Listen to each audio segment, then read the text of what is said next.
My name is Gerald Corwin. I am 70 years old. I spent 40 years of my life building a logistics empire from the ground up. I did not inherit a dime. I started with one second-hand flatbed truck and a lot of sleepless nights. By the time I sold my company last year, I had hundreds of trucks crossing the country, warehouses in 3 states, and a net worth that ensured I would never have to worry about a single thing for the rest of my life. I thought my legacy was secure. I thought my family was secure. 4 years ago, I bought a magnificent $2.5 million estate in Southlake, Georgia. It was a wedding gift for my son Derek and his new wife Renee. I paid entirely in cash. I did not want them starting their marriage drowning in a 30-year mortgage. I wanted them to have the perfect foundation. The only condition, the only thing I asked in return, was that when I finally retired and handed over the reins of my company, I would live in the east wing of the estate. It was a massive house, 6 bedrooms, a custom pool, sprawling gardens. I would have my own private space, my own study, my own life. I just wanted to be near my family in my twilight years. Derek and Renee hugged me, cried tears of joy, and told me they would be honored to have me. It is funny how quickly gratitude rots into entitlement when people get too comfortable. It was an unremarkable Tuesday afternoon. I sat in my East Wing study, everything arranged just the way I preferred it. Dark walnut shelves, a deep leather armchair, the air conditioning running its steady hum against the punishing Georgia heat outside. On my laptop, I was working through some leftover investment portfolios, nobody's business but my own. 6 months had passed since I'd moved in with them. Throughout all of it, I'd made a point of keeping to myself. My groceries, my tab. I gave them room to breathe, looked the other way while they spent freely on whatever caught their eye. Then my phone sitting at the edge of the desk vibrated. The screen came to life. Derek's name. I reached over without much thought. Probably dinner plans, maybe something about his car. I opened it. What I read next landed like a fist. Get out, old man. Renee doesn't want you here another second. Find a way to throw him in a nursing home. 1 full second passed where I simply did not breathe. The weight of those words filled every corner of the room. I went back and read it once more. Get out, old man. Renee doesn't want you here another second. Find a way to throw him in a nursing home. A different man, a softer one, would have felt something inside him collapse right then. Another 70-year-old might have dissolved into tears or stormed down the hall to face his son with a trembling voice and wet eyes. Welcome, friends. Glad you found your way to alphadadstories. If stories like this one speak to you, consider staying close. There are more coming, and I think you'll want to be here for them.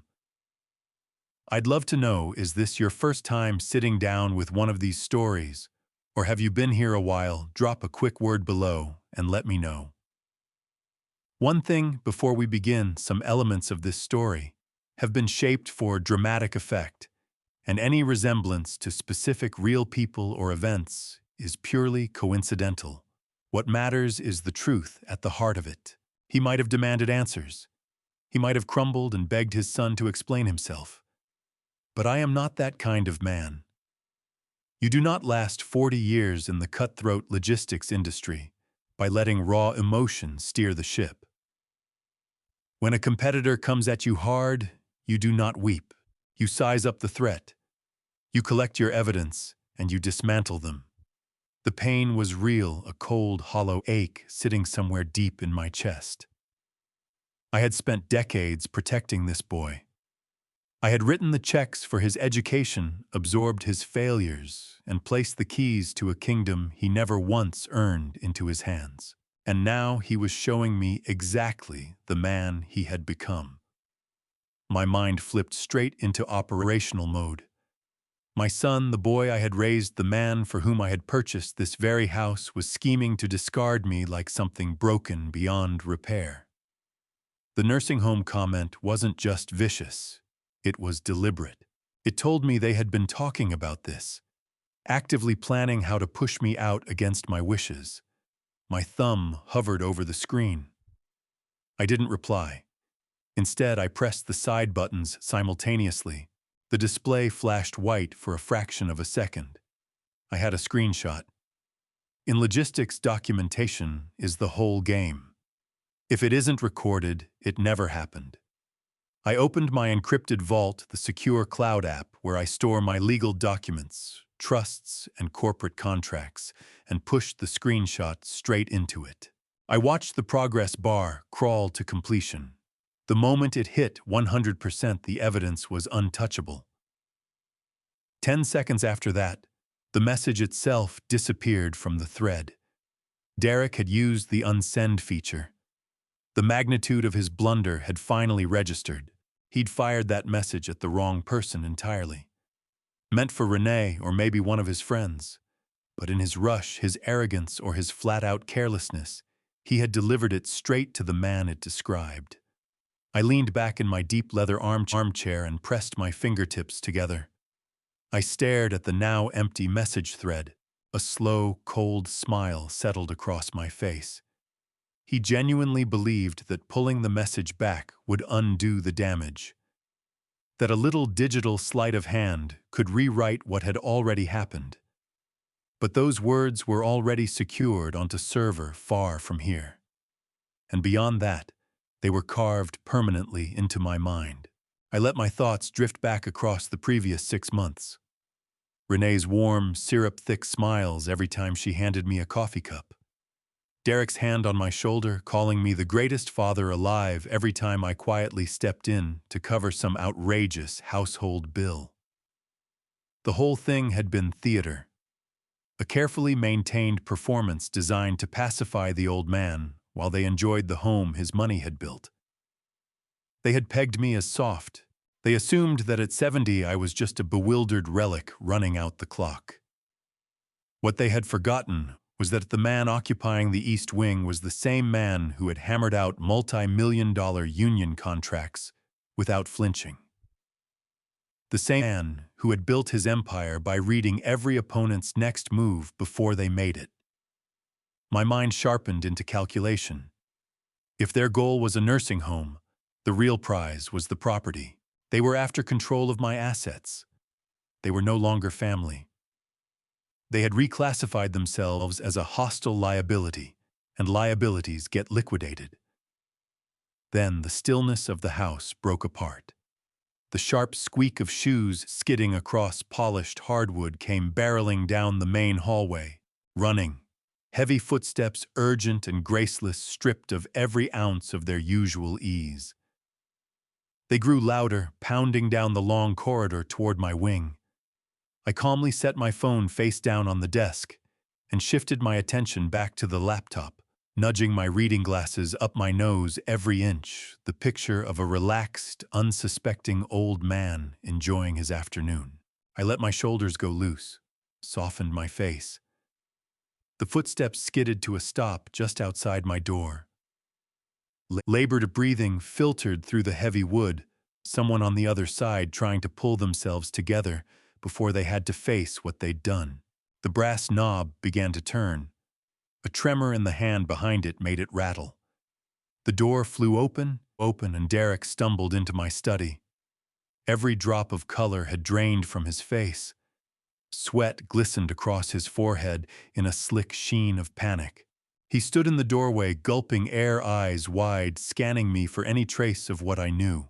His right hand had his smartphone in a white-knuckled death grip, squeezing it so hard I half expected the screen to splinter. I pushed my reading glasses down to the tip of my nose, tilted my head, and gave him the mildly puzzled smile of a father with absolutely nothing on his mind. Let the games begin. Derek stood locked in place, chest still heaving, eyes still searching my face for any crack in the surface. I glanced up from the laptop with an easy, baffled expression and waited, giving him nothing. "Dad," he finally pushed out. Too loud. Voice pulled too tight. "Did you get a text from me just now? I am so sorry." An absolute mistake. I reached slowly for the phone, making a show of checking it fresh. Tapped the screen. Well, I said, keeping every syllable light and unconcerned. Something did pop up a minute ago. Something about an old man and a nursing home. Then it just disappeared. These phones, I shrugged. Half the time I cannot make heads or tails of them. Derek exhaled a long, shuddering release. The relief that flooded his face was almost embarrassing to watch. "Yes, exactly," he said, moving further into the room and dragging the back of his hand across his forehead. It was Siri. Voice dictation, you know how it mangles everything. I was venting to Renee about the contractor on her boutique renovation. That guy, the one handling the drywall, taking forever, charging a fortune, stubborn as a mule. I said I wanted to throw him off the job site. Siri scrambled it all and fired it to the wrong contact. "So sorry, Dad. You know I would never say anything like that about you." Right. It was a brittle, see-through lie. The boutique contractor was a 30-year-old named Kyle. I knew this because I was the one who had written a personal check to cover his initial deposit when Renee's business account came up short 2 months prior. But I kept that to myself. No raised voice, no accusation. Instead, I laughed, a warm, easy wave it all away laugh. "Derek, forget it," I told him. "Renovations are a headache, and these phones cause more trouble than they're worth." No harm done whatsoever. The tension had barely begun to drain from his shoulders when the door swung wider. Renee walked in.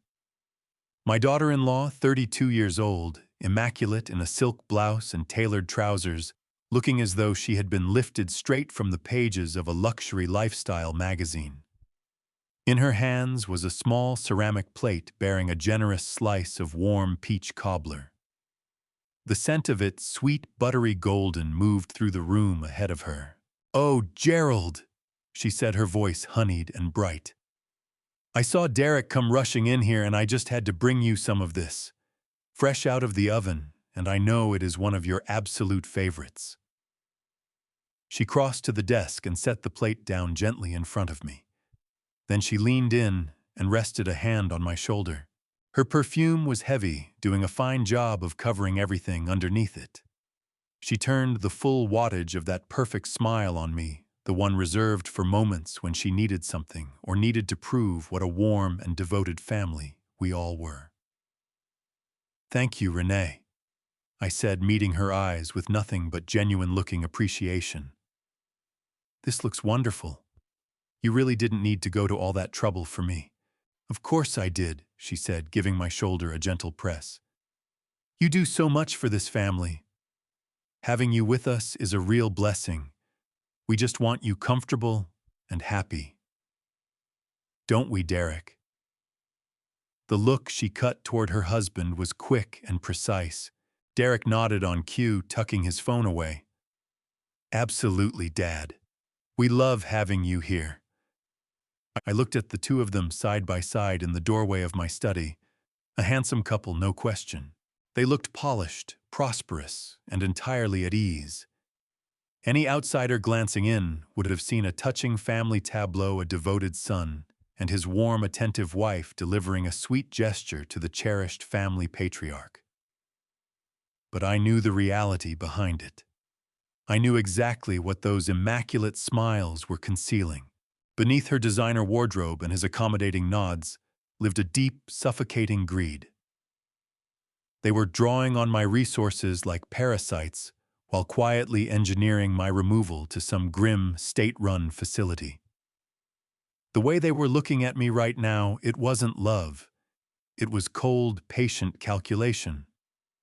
They were simply waiting for me to diminish so they could absorb the estate entirely. I lifted a silver fork and cut into the warm peach cobbler. I took a slow, deliberate bite and chewed. I let my eyes close and released a soft sound of genuine appreciation. "Renee, this is truly wonderful," I said, looking up at her. "You always know exactly how to lift this old man's spirits." Her smile spread wider. She relaxed, completely fully persuaded that her performance had landed without a flaw. So glad you're enjoying it, Gerald. Savor every bite. I took another forkful, sustaining the act. All the while I was watching them, Derek exhaled, long, slow, and silent. He and his wife exchanged a brief glance loaded with quiet arrogance. That look said everything. It was the look shared between two people who are utterly convinced they've outplayed the man sitting across from them. They thought the crisis had passed. They believed they'd steered safely around a catastrophe and kept their comfortable, well-funded lives intact. As far as they were concerned, I hadn't seen a thing. "We'll leave you in peace, Dad," Derek said, drifting back toward the doorway. "Just shout if you need anything." "Will do, son." "Thank you," I replied, easy and bright. Renee pivoted gracefully, silk blouse swishing with the movement. Derek fell in behind her. They drew the heavy oak door shut, and the study returned to silence. I stopped chewing. The cobbler turned to nothing on my tongue. I set the fork down, a quiet metallic tick against the desk surface.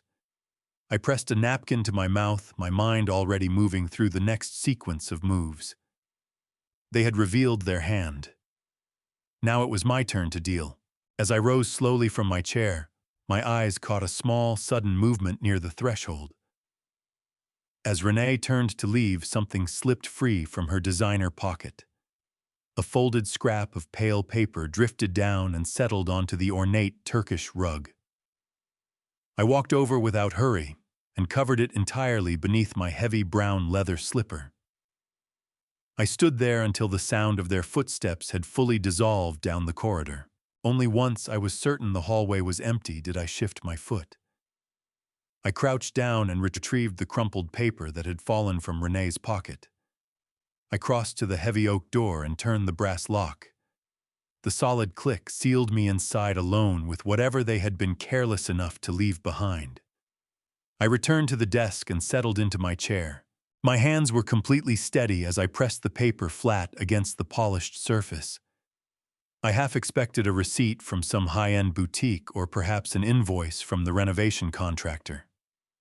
What was actually printed on that glossy folded pamphlet was something else entirely.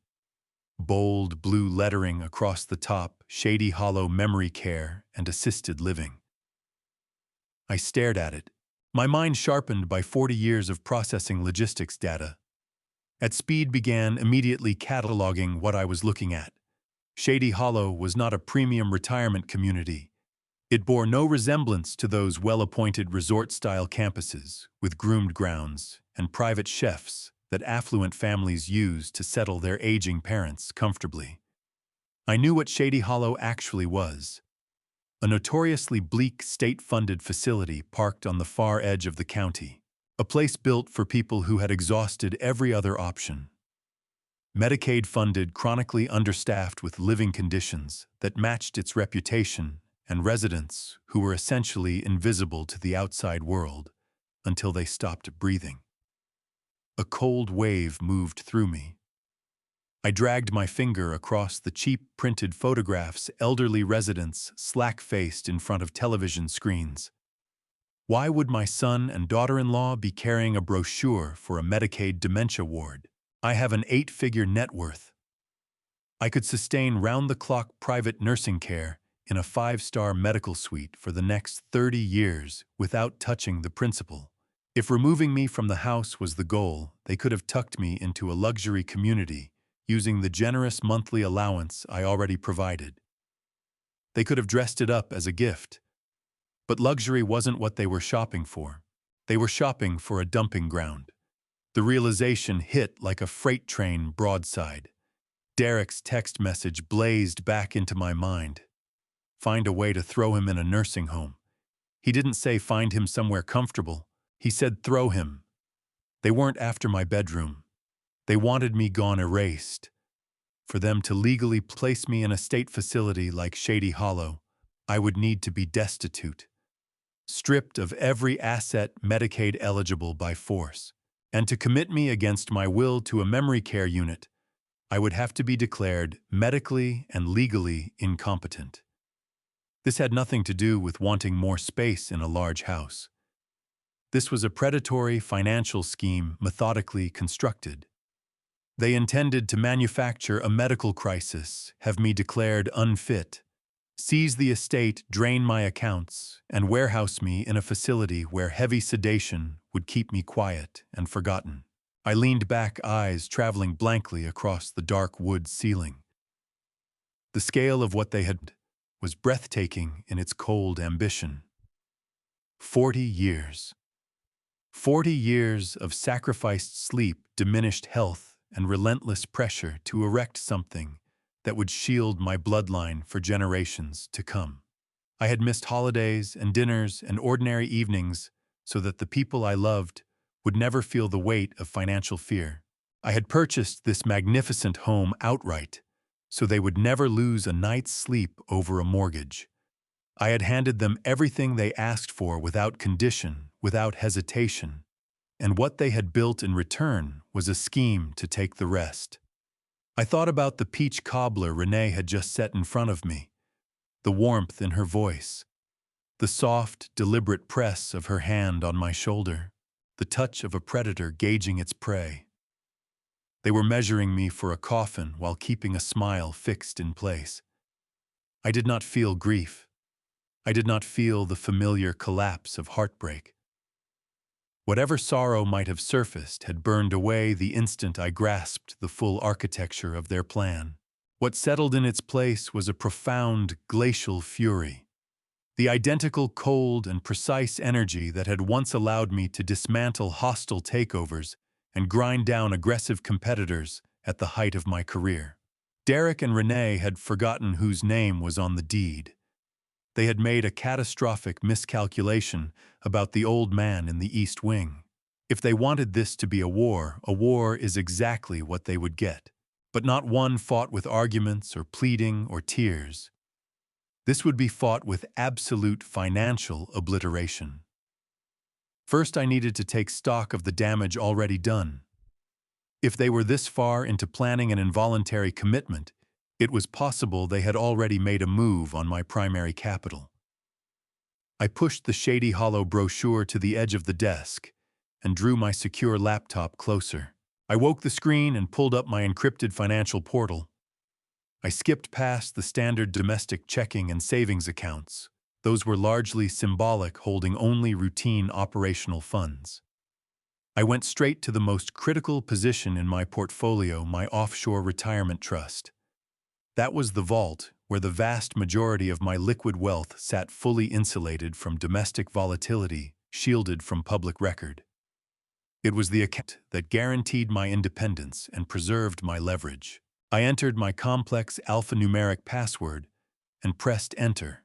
The screen held for a moment, authenticating the secure connection to the private banking server. I waited for the figures to populate, expecting the familiar reassurance of a lifetime's work, sitting safely beyond anyone else's reach. My heart beat slow and measured against my ribs. I had engineered this trust with surgical precision, layered security protocols, restricted access mandates, structures that even my primary domestic wealth managers could not navigate without my direct verbal authorization. I had taken it as a given that the trust was impenetrable. I had taken it as a given that Derek and Renee lacked the sophistication to so much as locate this particular offshore entity, let alone mount any kind of assault on its security architecture. Then the screen blinked. The familiar green dashboard of my portfolio did not materialize. The figures representing a lifetime of accumulated capital stayed invisible. In their place, a stark red warning box seized the center of the display, locking the entire interface. The words pulsed against the bright white background, confirming everything I had suspected about the depth of their treachery. Account locked. Multiple failed login attempts detected. Please contact your trust administrator to restore access. That glowing red message burned itself into my eyes. Account locked. They had actually gone after the offshore trust. I eased the laptop shut. My breathing held steady, but my mind was already moving at full operational speed. If they were probing my hidden financial reserves, their desperation ran deeper than I had calculated. Arrogance alone I could manage. Arrogance is predictable, containable. But desperation makes people reckless, and reckless people leave a trail. I needed to understand exactly how far their financial collapse had gone. I got to my feet, leaving the memory care brochure right where it was on the desk, a monument to their intent. I slid my phone into my pocket and moved silently toward the heavy oak door. I turned the brass lock with exaggerated care, making sure it made no sound at all. I stepped out into the east wing corridor. The house was utterly still, the particular kind of silence that only a property of this value produces: deep, cushioned absolute. I had purchased that silence. I had bought every square inch of this estate with 4 decades of my life. I moved down the hallway, footsteps absorbed by the thick carpet runners sliding through my own home like a shadow. I passed the grand foyer where moonlight filtered through the arched windows and stretched itself across the marble floor in long, pale shapes. I headed straight for the service hallway, the passage running back toward the expansive garage. The answers I needed would be found in the dark, well away from the polished common rooms. As I drew close to the heavy fireproof door separating the main house from the garage, I heard it. A voice. Muffled by the solid door, but unmistakable. It was Renee. Gone was the honeyed melodic register she had deployed against me minutes earlier in the study. What came through the door now was sharp-clipped and coiled with anxiety. I pressed my back flat against the cool plaster of the hallway wall, stepping fully out of the light. I edged closer to the door, tilting my head, until my right ear sat an inch from the wood. The concrete of the garage acted as an amplifier, pushing her words cleanly through the gap beneath the frame. She was pacing. I could track her by the sharp rhythm of designer heels striking the floor. She was on her cell phone, keeping her voice low, but failing to keep it calm. I held my breath and locked onto every syllable. Each word she spoke was another tile in the mosaic I needed to dismantle them completely. I reached into my pocket, drew out my phone, and without a sound, opened the voice memo application. I pressed the red record button. The timer began climbing, pulling in every detail of her frantic confession. "I do not care what the underwriting department said," Renee hissed into the phone. Her voice bounced off the high garage ceiling. "You told me explicitly that this loan was a sure thing. We cannot sit here for another 3 weeks waiting for funds to clear. The boutique is hemorrhaging money every single day. If my suppliers aren't paid by Friday afternoon, they will file a lien against the business. I need that capital liquid right now." A pause while the other end responded. Renee let out a hard, clipped sigh.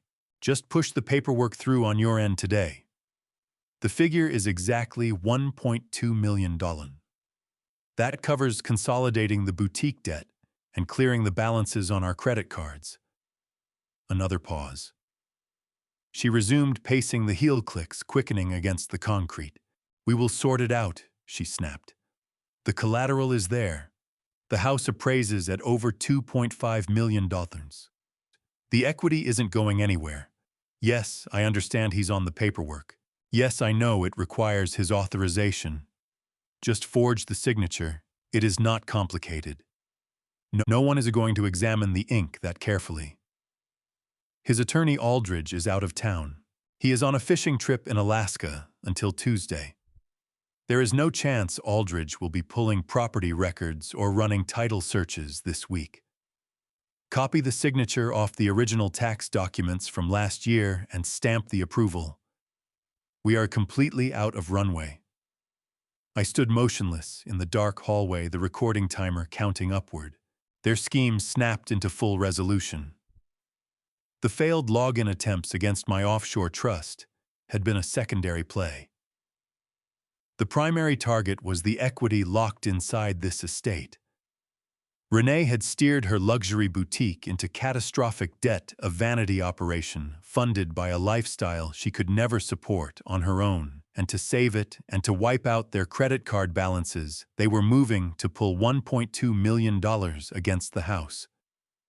The obstacle was my name on the paperwork. Any financial transaction touching this property required my legal authorization. Rather than come to me, rather than ask for any kind of help, they had made a deliberate decision to commit federal wire fraud. They planned to forge my signature on the loan documents, counting on the fact that my sharp, aggressive attorney, Clifton Aldridge, was unreachable for the week. They believed they had located the perfect window, a clean gap, in which to execute a major financial crime directly beneath my feet. A cold, deeply satisfying darkness moved through me and settled in my chest. They had handed me exactly the weapon I needed to take them apart permanently. I had motive. I had method. And now I had an audio recording that documented their criminal intent in their own words. I was ready to stop the recording and retreat silently back through the corridor. I needed to reach Clifton Aldridge immediately. I shifted my weight and stepped backward, beginning my quiet withdrawal into the dark hallway behind me. My leather heel came down with what I thought was precision. I was off by a single inch. My foot caught the edge of an old, settling floorboard tucked against the baseboard. The warped wood let out a sharp, wrenching groan that cracked through the service hallway like a rifle shot. In a house this quiet, it was deafening. Inside the garage, the heel clicks stopped dead. The pacing ended in an instant. Her voice cut off mid-sentence, leaving nothing but a thick, pressing silence. My heart drove hard against my ribs. I fixed my eyes on the heavy, fireproof door. The knob began to turn slow and deliberate. The door swung open just far enough for Renee to step through. She stopped short. Both hands gripped the handle, her eyes sweeping the dim corners of the hallway with the focused intensity of someone hunting. She looked rattled, her mouth drawn into a tight, flat line. I was already standing where I was, one hand drifting toward the vintage golf bag propped in the corner. I had angled my body toward her and arranged my face into an expression of mild, harmless bafflement. I needed her to believe I had been rooting around in that corner for several minutes. "What are you doing back here, Gerald?" she asked. The sweetness was entirely gone. Her tone had an edge to it, a sharp contrast to the warm performance she'd put on earlier. Her eyes moved from me to the space I'd been occupying, lingering there for a moment. I let out a soft, wheezing chuckle, the kind that signals a man whose body is starting to fail him. "Just hunting for my pitching wedge," I said, reaching into the bag and drawing out a club, testing its weight with a slow, stiff-wristed motion. "Thought I might get out to the club tomorrow morning, take in some fresh air. Haven't felt loose enough to swing in a while, but I couldn't locate the thing for the life of me. Old age is a real thief, Renee. Steals your memory and your belongings in the very same breath." She didn't smile.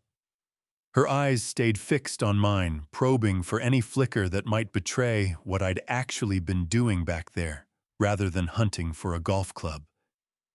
The air in the hallway felt dense and close, saturated with the weight of everything being concealed inside this house. The recording device in my pocket pressed against my leg like a hot coal, a silent witness to everything she'd just said. "You were awfully quiet," she said, her tone threaded with suspicion. "I didn't hear any movement at all until that floorboard gave way. It sounded like you were straining at something, not just rummaging for a club." I rolled my shoulders forward in a slow shrug, letting my whole frame sag, the picture of a tired, beaten-down old man, just leaning heavily against the wall, I suppose. These joints don't bear weight the way they once did. My knees locked up on me. I needed something solid to hold on to. "Don't concern yourself with me, dear. I'm just a nuisance rattling around in my own home, aren't I?" That was a deliberate move on my part. She had always enjoyed casting herself as the one put upon by circumstances, and by presenting myself as the helpless, harmless old man, I was handing her precisely the narrative she wanted. Her face changed. The suspicion drained from her eyes and pooled into that condescending pity I had come to despise. Her posture eased the tension going out of her hands as she registered that she was dealing with an inconvenience, not a threat. "You're not a nuisance," she said, her voice sliding back into its artificial sweetness. "You just caught me off guard. I thought you were still in the living room. Go on, get your clubs." I was just making sure everything was secured for the night. I gave her a slow nod and moved past her with a deliberate, unhurried shuffle. No rushing. Breathing measured calm, even while every instinct in my body was telling me to get out of her orbit immediately. I walked out of the hallway and down the corridor, leaving her standing there in the middle of my space. I didn't go straight to the garage. First, I went to my bedroom and picked up my jacket. I needed to leave the estate, and I needed to do it in a way that attracted no scrutiny whatsoever. I went out to my car and turned the engine over. The garage door opener let me pull out without any kind of scene. As I moved down the long, winding drive away from the property, the adrenaline began to thin out, replaced by something colder and sharper. I drove toward the center of town. I knew of a high-end electronics retailer, the kind of place that stocked professional-grade surveillance equipment for commercial clients. I walked in with my hat pulled low, keeping my head down. The clerk was a young man barely into his 20s who looked like his only ambition for the evening was closing out the register and leaving. "I need a camera system," I told him, keeping my voice flat and direct. "Small, discreet, high definition, with remote access to the feed from my phone regardless of where I am in the country. Something professional, not a consumer gadget that drops the signal every time the connection hiccups." He was already pulling a catalog from under the counter before I'd finished the sentence. Maybe it was the watch. Maybe it was the way I carried myself. Either way, he took me seriously. I bought the best package they carried. 4 micro cameras designed to be mounted inside standard smoke detector housings or clock casings, completely invisible without a hands-on inspection. I also picked up a compact portable router so that even if someone interfered with the home's internet, my feed would stay live. I paid just under $3,000 in cash. The cost was irrelevant. That was a trivial sum weighed against exposing the people who had spent 3 years treating me as something to be managed and eventually discarded. By the time I got back to the house, full dark had settled over the estate. The property glowed under its exterior lighting. I waited until I was confident Derek and Renee were planted in the home theater, absorbed in whatever they watched on those evenings. Then I slipped back inside my coat pockets, loaded with equipment. I worked like a surgeon. First, the living room, I swapped out the battery compartment of a smoke detector for one housing a camera, under a minute. Then the kitchen, and finally my own study. The paranoia that shadowed every step was not a weakness. It was a tool. It kept me precise, deliberate, and invisible. I made certain that if they stumbled onto one unit, there would be nothing drawing their attention toward the others. By the time I wrapped up, it was well past midnight. My back protested, and my fingers had gone stiff from the fine motor work of tightening tiny screws. But I felt something I hadn't felt since the day of Delia's funeral, a genuine sense of forward momentum. I now had eyes and ears on every room they moved, through a means of capturing every deception they performed and every maneuver they attempted to make. I went back to my study intending to complete one final installation near my desk. I wanted coverage of my primary workspace from one more angle. I got down on the floor and worked my way under the heavy walnut desk I had built myself 30 years ago, long before the idea of hiding a camera beneath it would have crossed my mind. The space beneath smelled of old paper and dust, and it was nearly black.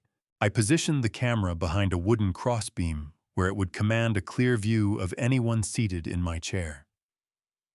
As I reached back to tuck the wire into a groove along the frame, my fingertips caught something that had no business being there. Smooth but slightly irregular, the edge of what felt like a plastic bag. I pressed at it. It was thick and heavy, fixed solidly to the underside of the desk with tape. My pulse stepped up a gear. I pulled harder. The sound of duct tape releasing its grip echoed in the tight space. A manila folder, dense with whatever was inside, fell into my hand, taped dead center to the underside of the desk surface. I lay there for a moment, breathing. Then it registered. This was not something Derek or Renee had put there. I had built this desk with my own hands. I knew every inch of its construction. I had never placed anything beneath it. I dragged the folder out and pulled myself backward into the thin strip of lamplight falling from above. I opened the clasp with fingers that weren't entirely steady. What I found inside stopped me cold. Not documents, photographs. A thick stack of Polaroids, layered and overlapping, showing me going about my life over the past year. Me at the bank. Me at the grocery store. Me in conversation with my attorney, Clifton Aldridge. The blood left my face. This wasn't Derek's work, and it wasn't Renee's. This was a systematic surveillance record of my movements, every notable activity logged and documented across the past 12 months. At the bottom of the folder was a note. Plain white paper, typewritten. No signature. Just one line. "We know exactly what you are planning, Gerald. Stop now, or your legacy will become your grave." I set that note aside, pulse hammering, and turned my attention back to the rest of the folder's contents. The threat was engineered to freeze me in place, to drive me toward terrified inaction. All it actually did was sharpen my concentration. If they were already aware I was digging, they would move faster. I needed to know exactly what they had assembled against me. Beneath the Polaroids and that single typed warning was a thick sheaf of official-looking documents bound together with a heavy binder clip. I carefully unfastened the clip eyes, moving to the letterhead on the top page. It was issued by a private psychiatric clinic in downtown Atlanta, a facility I had never set foot in. The evaluating physician listed at the top was Dr. Raymond Hollenbeck, a licensed neurologist and geriatric psychiatrist. I read through the opening paragraph and felt a cold, sickening dread take root deep in my gut. The document was a complete medical evaluation, fabricated from beginning to end. It laid out a series of appointments that had never taken place, claiming I had been brought in by my deeply worried son and daughter-in-law for severe memory lapses, unpredictable violent outbursts, and escalating paranoia. According to Dr. Raymond Hollenbeck, I was in the grip of rapidly progressing Alzheimer's disease. The clinical notes were astonishingly detailed, pointing to specific instances of erratic behavior that had never once happened. It alleged I had repeatedly forgotten my own home address, that I had accused my devoted family of theft without any rational grounds, and that I was wholly incapable of managing my basic hygiene or my own finances. I turned to the next page. It was a formal recommendation calling for immediate medical intervention and supervised care. The doctor had written explicitly that for my own safety and that of the general public, I needed to be placed in a secure, full-time memory care facility. Shady Hollow Memory Care and Assisted Living. The brochure I'd pulled from the trash suddenly snapped into focus with terrifying clarity. They were not simply waiting for me to eventually decline. They were actively assembling a flawless, legally airtight paper trail designed to force me into an institution against my perfectly sound will.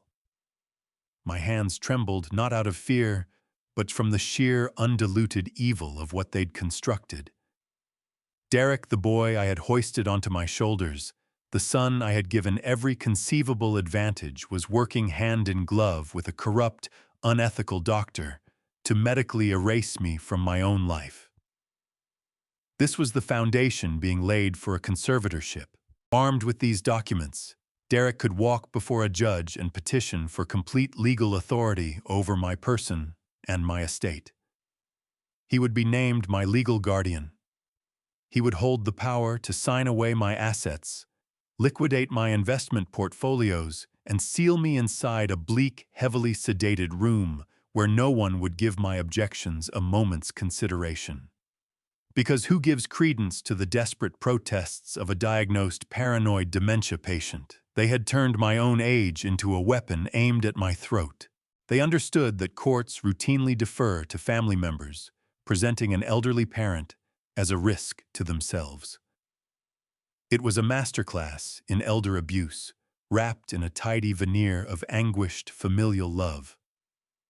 I drew a long, slow breath, forcing the rising tide of fury back down into the cold, quiet recesses of my mind. Rage would not pull me out of this. Precise, methodical execution was the only road forward. I slid my smartphone from my pocket and pulled up the high-resolution camera. I needed to secure this evidence before they discovered I'd located their hiding place.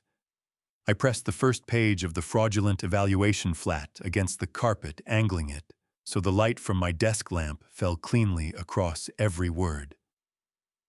I took the shot. I turned the page and took another. I worked through the entire file with precision, capturing the doctor's signature, the fabricated dates, the clinic address, the chilling diagnosis. I photographed the Polaroids and the threatening note that had been placed on top of the stack. Every page was digitized, encrypted, and pushed immediately to my secure cloud server. I built a dedicated folder labeled Conservatorship Fraud Evidence and locked it down behind a secure wall. When I had everything, I restacked the documents in their exact original order. I set the threatening note back on top, aligning the edges precisely as I had found them. I slid the thick stack back into the manila envelope and fastened the brass clasp. I crawled back beneath the heavy mahogany desk, retrieved the strip of heavy-duty duct tape I had torn free, and pressed the envelope firmly against the underside of the wood, smoothing the tape along every edge until it held solid. To any eye that didn't know better, nothing had been touched. I eased myself out from under the desk and brushed the dust from my trousers. I stood at the center of my dimly lit study. A dark, quiet smile moved slowly across my face. They believed they had outmaneuvered the old man. They thought the cards were all in their hands. But by leaving that folder here, they had unwittingly handed me the complete playbook for their dirty game. I knew exactly who their corrupt doctor was. I knew precisely what story they intended to tell a judge. I knew their timeline was tightening. And what mattered most was this: they had no idea whatsoever that I was already building the trap around them. I crossed the room to the vintage brass compass sitting on my side table and ran my fingertips over its worn surface. I had spent 40 years dominating the logistics industry by remaining 3 steps ahead of everyone else in the room. I knew how to construct dummy corporations, how to locate concealed assets, and how to execute a hostile takeover without the target ever sensing it approaching. Derek and Renee were amateurs who had wandered into a game they had no capacity to understand. I was going to let them keep digging. I was going to let them carry those forged medical documents before a judge. I was going to let them commit perjury, medical fraud, and conspiracy. And then, at the exact moment they believed they had won, I would bring the hammer down and reduce their entire parasitic operation to rubble. The stillness of the room was broken by an electronic ping. It was not my primary cell phone.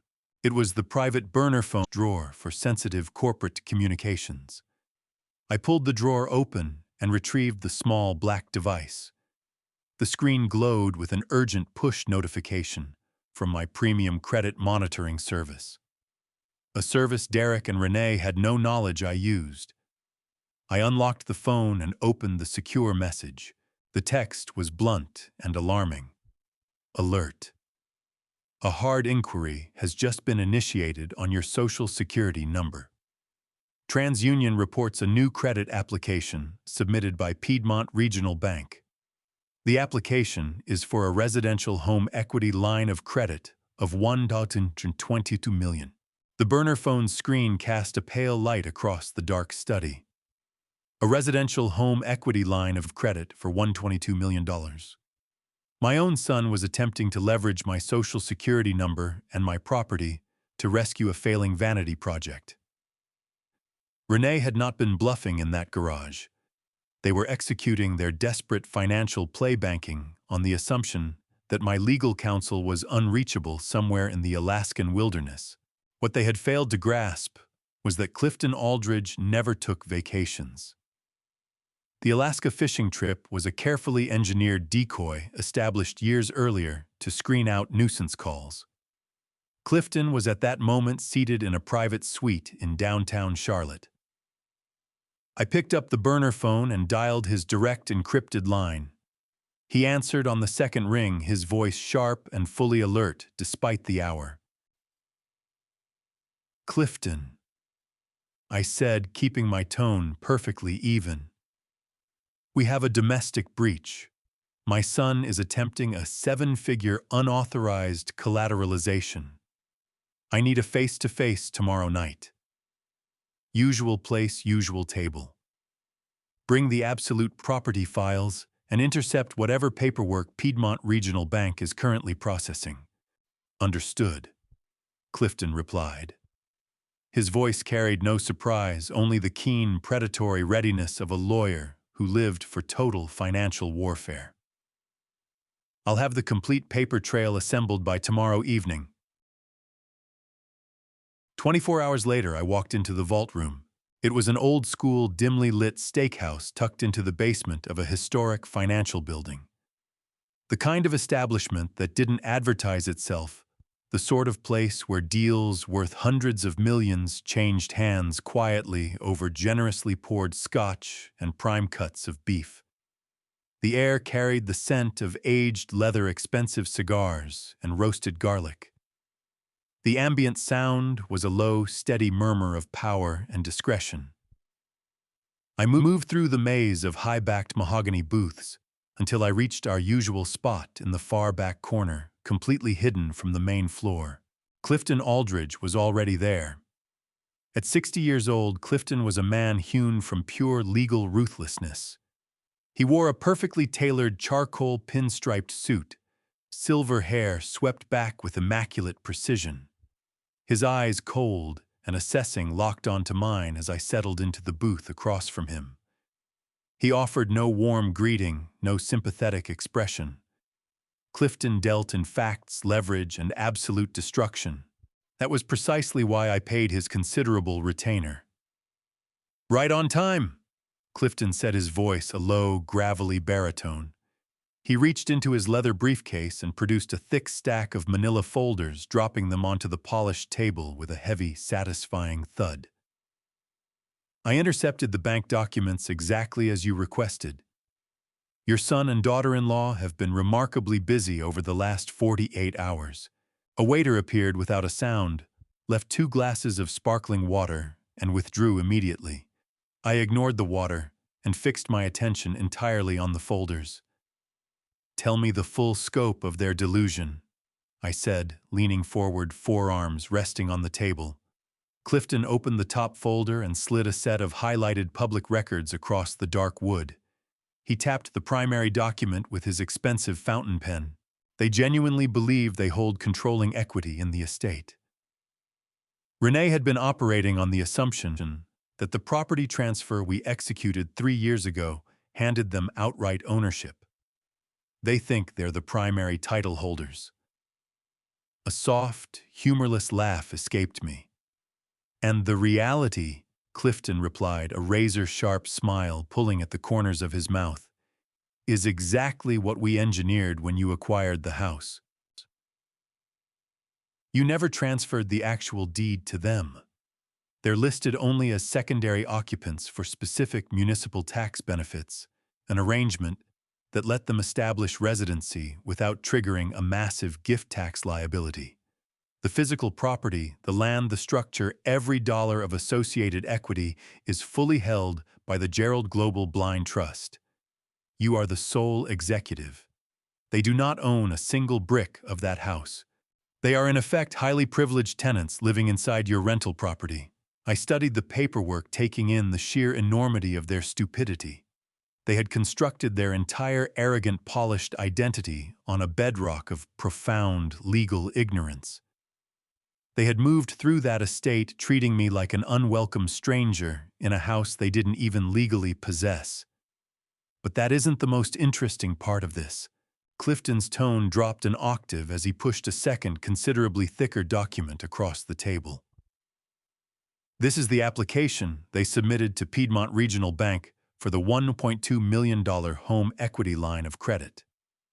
Renee needs that capital to stop her boutique suppliers from driving her into involuntary bankruptcy by Friday.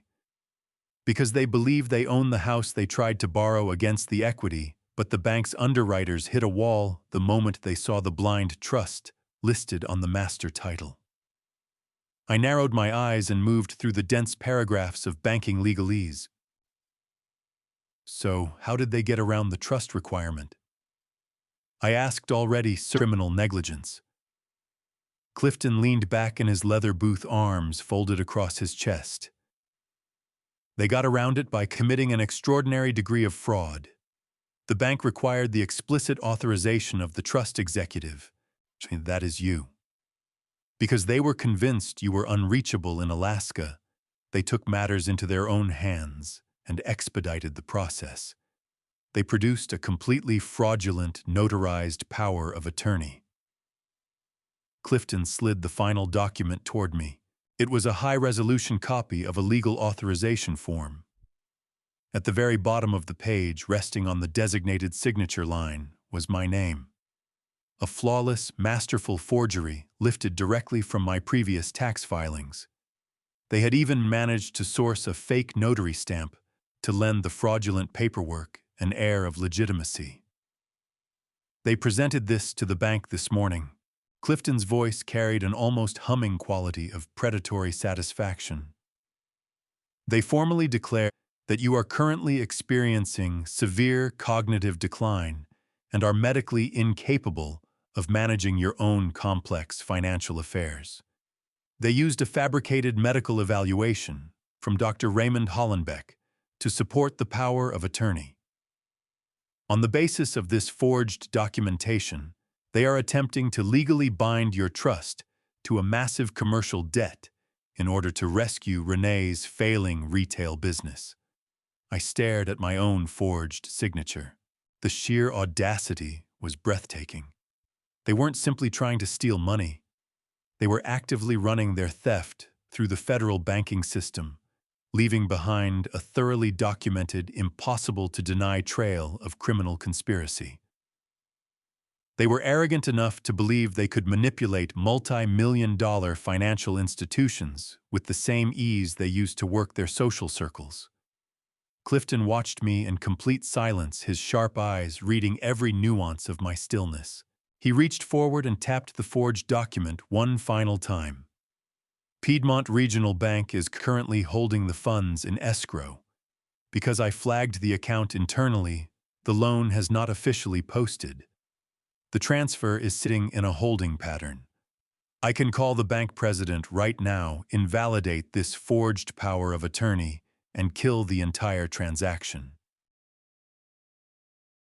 So we can shut this down immediately and protect your trust without breaking a sweat. One phone call, Gerald. Do you want me to block it right now? I pulled my gaze from the forged signature and found Clifton's eyes. The steakhouse fell away into absolute nothingness. I thought about Renee smiling at me across a plate of warm peach cobbler while quietly engineering my involuntary commitment to a squalid Medicaid facility. I thought about Derek calling me a clueless old man who needed to be set aside so he could inherit my empire without earning a single dime of it. I thought about the deep, casual disrespect they had shown me inside the house I had built with my own hands and my own sweat. My eyes went completely cold. The anger in me hardened into something far more dangerous than fury. It was absolute unyielding retribution. "No," I said quietly, my voice perfectly level in the dim restaurant light. "Don't block a single thing. Release the internal hold. Let the bank process the application in full. Let them sign the closing documents. Let them initiate the wire transfer across state lines. Let them commit federal wire fraud first, Clifton." Clifton studied me across the low light of the table, a slow, appreciative smile moving across his sharp face. He understood precisely what I was constructing. By allowing the bank to process the forged power of attorney and push the transfer through, we were lifting this well above a family dispute into the territory of a serious federal felony. Clifton leaned forward, his voice dropping to a low, gravelly murmur beneath the ambient noise of the busy steakhouse. "If we stop them right now, Gerald, the worst they face is a minor slap for an attempted fraudulent filing. They could easily claim it was a foolish misunderstanding, a desperate mistake, or flatly blame a rogue notary public. But if we hold our position, the entire legal landscape shifts. The very moment Piedmont Regional Bank approves that loan and wires $1.2 million across state lines directly into Renee's commercial boutique account, the trap snaps shut. It becomes federal wire fraud, bank fraud, and aggravated identity theft simultaneously. The FBI gets involved. The mandatory minimum sentencing guidelines are entirely unforgiving and absolute. I nodded slowly, committing the legal mechanics to memory. We let them dig the hole as deep as it will go. We let them taste the fleeting, intoxicating rush of a false victory. The moment the stolen funds hit her business account, she'll begin paying off her desperate commercial suppliers immediately. She'll disperse the capital quickly, making a quiet reversal of the fraudulent transaction essentially impossible. "Exactly," Clifton agreed, drawing a fresh yellow legal pad from his dark briefcase. "I'll monitor the escrow account hourly from my secure terminal. The instant the wire clears, I'll draft the injunctions, freeze their personal accounts, and reach out to my highest contact at the federal prosecutor's office." He paused. "But Gerald, you have to fully grasp the risk you're accepting here. You are going to be living under the same roof as two people who genuinely believe they have secured the legal right to strip away your autonomy and lock you away permanently. You must maintain absolutely flawless composure. If you tip your hand too early, they may panic and attempt to flee the jurisdiction." "They won't panic," I assured him, signaling the waiter for the check, "because I'm going to give them precisely the tragic performance they've been expecting. I'm going to be the pathetic, rapidly declining old fool they've so carefully documented in those forged medical files." I left the quiet steakhouse in a state, the cool night air pressing against my windshield. I turned the final act of this performance over in my mind with methodical clarity. The raw fury that had initially threatened to consume me was now perfectly contained, a cold, finely focused engine behind every calculated move. I guided my sedan into the brightly lit garage, pulling smoothly into my designated bay. When I pushed through the heavy fireproof door and stepped into the main house, I made my adjustment immediately. I let my broad shoulders sag. I pulled back my usual confident stride and replaced it with the hesitant, unsteady shuffle of a man losing his footing in his own body. I moved slowly toward the grand living room where the enormous flat screen cast a shifting blue glow over the designer furniture. Derek and Renee were pressed close together on the leather sofa, speaking in hushed, animated tones. Their heads swung toward me as I drifted into the room. The silence that landed was thick with guilty anticipation. "Hello, Dad," Derek said, his voice pitched too loud, overcompensating for the abrupt interruption. "We didn't even hear you come in. Were you out driving this late?" I blinked several times, scanning the room slowly, as if the flickering light of the television had left me momentarily uncertain of where I stood. What I am about to hear from Clifton will reframe everything, and not in any way Derek or Renee could have anticipated. Before that moment arrives, let me ask you this: if someone you loved had been quietly working against you, would you confront them the moment you knew? Or would you stay silent and let the evidence build? I pressed a genuinely unsteady hand against my forehead. Just took a quiet drive, I murmured, letting my voice come out thin and rough at the edges. Went down to the corner pharmacy to pick up a prescription, but when I got there, I realized I'd left my wallet sitting on my dresser. Ended up just parked in that dark lot for 20 minutes trying to remember what I was even there for. My memory slips away like sand through my fingers these days. Renee shot a fast, charged glance at her husband, the kind of glance soaked in unvarnished victory. The relief burning in her eyes was genuinely nauseating to watch. She rose from the sofa and moved toward me with practiced grace, laying a soft, deeply condescending hand on my arm. "Oh, poor Gerald, that must be so incredibly frustrating," she cooed, her tone drenched in counterfeit warmth. "You really shouldn't be out driving alone at night when you're feeling that disoriented. It simply isn't safe. What you need is rest. Come on, let me walk you back to your room." I leaned into her touch, playing the role of the fragile, diminished man with quiet, flawless precision. "Yes, you're probably right, Renee.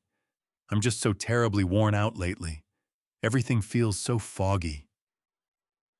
Derek rose to his feet quickly, squaring his shoulders with the borrowed authority of a man who had earned nothing. "Don't give any of this another thought, Dad. We have everything handled here. Your only job is to rest. We'll take good care of you." I gave them both a weak, trembling smile and let Renee steer me gently down the long corridor toward the east wing. Every step of it was a quiet masterclass in deception. I went into my bedroom, shut the heavy door firmly behind me, and dropped the act the instant the latch caught. I straightened to my full height in the darkness, my mind running clean and fast through the precise details of Clifton's legal strategy. I pulled up the hidden micro-camera feeds on my burner phone. The images were sharp and unambiguous. I watched Derek pull Renee into a spinning embrace in the center of the living room, both of their faces lit with the giddy electric thrill of what they believed was incoming wealth. They celebrated their crime with total abandon, completely blind to the freight train bearing down on them. For the next 3 days, I kept up the exhausting performance. I misplaced my reading glasses with deliberate regularity. I asked Derek the same idle question about the front landscaping 3 separate times in a single afternoon. I let a pot of water boil dry on the stovetop until Renee came rushing in to pull it off, sighing loudly about the dangerous incompetence she was forced to manage. With each manufactured lapse, their confidence inflated into something approaching reckless arrogance. They had genuinely begun to believe their fraudulent medical evaluation was simply recording a sad and observable truth. They felt morally vindicated in every move they'd made. Thursday morning arrived with a different quality of air inside the house. There was an electric charge to the silence, a tautness that hadn't been there before. I knew the fraudulent wire transfer was scheduled to clear by end of business. Renee was circling the kitchen island in tight, anxious loops, refreshing her banking app every 30 seconds. I shuffled in, wearing a thick, heavy fleece pullover, despite the warm morning light pouring through the floor-to-ceiling windows. I made my way toward the coffee maker with deliberate unsteadiness, my hands shaking with manufactured frailty as I reached for a ceramic mug. Derek came through the doorway moments later, a sleek black leather portfolio tucked under his arm. He was dressed sharply in a tailored dark suit, vibrating with barely contained nervous energy. He watched me wrestle with the coffee pot for a beat before stepping in smoothly. "Here, Dad, "I'll get that," he said, lifting the mug from my shaking hands and filling it with the dark roast. He passed it back with a smile that didn't reach his eyes. "Thank you, son," I whispered, taking a slow, deliberate sip. Derek settled against the marble counter and unzipped the portfolio with casual ease. "Hey, while I have you here, there's a small administrative—" He drew out a neat bundle of papers topped with official-looking municipal seals. "Just routine city paperwork on the outer property boundaries. The county tax assessor needs your updated signature to push through a minor zoning variance. It should knock a decent amount off our property taxes this year." He laid the documents on the marble island, set a heavy silver pen alongside my mug, and stood back. The papers had been folded and fastened with deliberate care, the entire body of legal text buried beneath the folds, leaving nothing visible but the final signature line. I looked at that blank space at the bottom of the page. Derek had invested real effort into the arrangement each fold and staple placed to ensure I couldn't read a word of what I was signing. The one visible paragraph near the bottom was boilerplate language about acknowledging receipt of municipal records. It was a clumsy piece of misdirection. Any competent attorney would have seen through it in seconds, but Derek was wagering everything on my supposed decline. He was counting on me being too fogged and too eager to please to ask a single question. I extended a trembling hand and let my fingers hover over the silver pen. I looked up at Derek, holding an expression of tired, trusting bewilderment. He kept his smile fixed and steady eyes locked on the empty signature line, practically leaning toward it. He was so close to the money that he could likely taste it. The fabric of his jacket shifted as he pressed subtly forward, willing me to sign and finish his crime. He had no thought for the decades I'd spent building what he was working to take. His only concern was pulling Renee back from the financial wreckage of her own making. I lifted the pen. The cool weight of it settled my hand. I brought the nib to the paper and paused for just a fraction of a breath.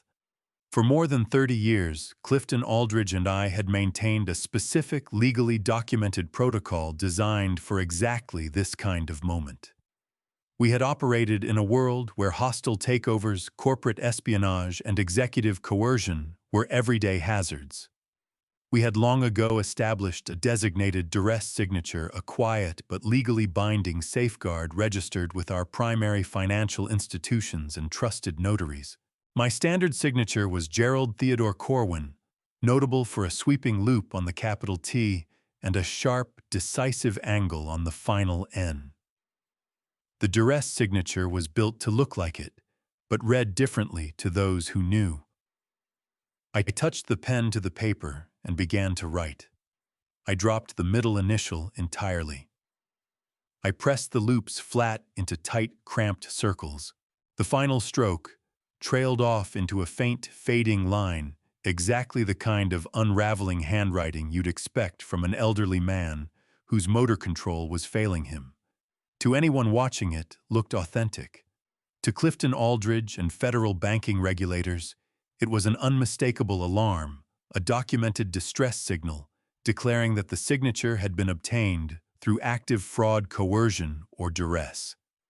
It voided the document on the spot, while simultaneously creating hard physical evidence of a crime in progress. I drew the pen across the line and completed the stroke. Every scratch of metal against paper was a move in a game Derek didn't know he was losing. I was signing his fate with the pen he'd handed me. I set it down and let it roll from my fingers, clinking softly against the marble. "Why, there you go, Derek," I said, keeping my voice frail and draped in manufactured exhaustion. "I do hope that puts the property tax business to rest. Last thing any of us needs is trouble with the county." Derek didn't even pause to pretend at courtesy. His hand shot forward and snatched the document stack off the counter with a speed that nearly upended my coffee mug. He folded the pages shut, and secured them inside the portfolio with sharp, hungry efficiency. The naked greed radiating off him was almost physical. The tension he'd been carrying for days drained visibly from his face, the tight lines around his mouth giving way to a wide, self-satisfied smirk. "Thank you, Dad," he said, zipping the portfolio with a sound like a verdict. "This is going to make an enormous difference. You have no idea. You're a real lifesaver. Don't trouble yourself with any of this boring administrative business going forward. Renee and I are taking the wheel from here. You can just relax and enjoy your golden years without a single care." I watched him preen his chest, rising with the hollow pride of a successful thief. He genuinely believed he had just legally seized my entire estate. He thought he had outmaneuvered a man who had survived decades of savage corporate warfare. He had no idea he had just handed me the physical evidence needed to put him in a federal penitentiary for a very long time. His arrogance was working against him in ways he couldn't begin to perceive. I wrapped my hands around the warm ceramic mug. "I'm just glad I can still be useful to you kids in some small way," I murmured, taking a slow sip.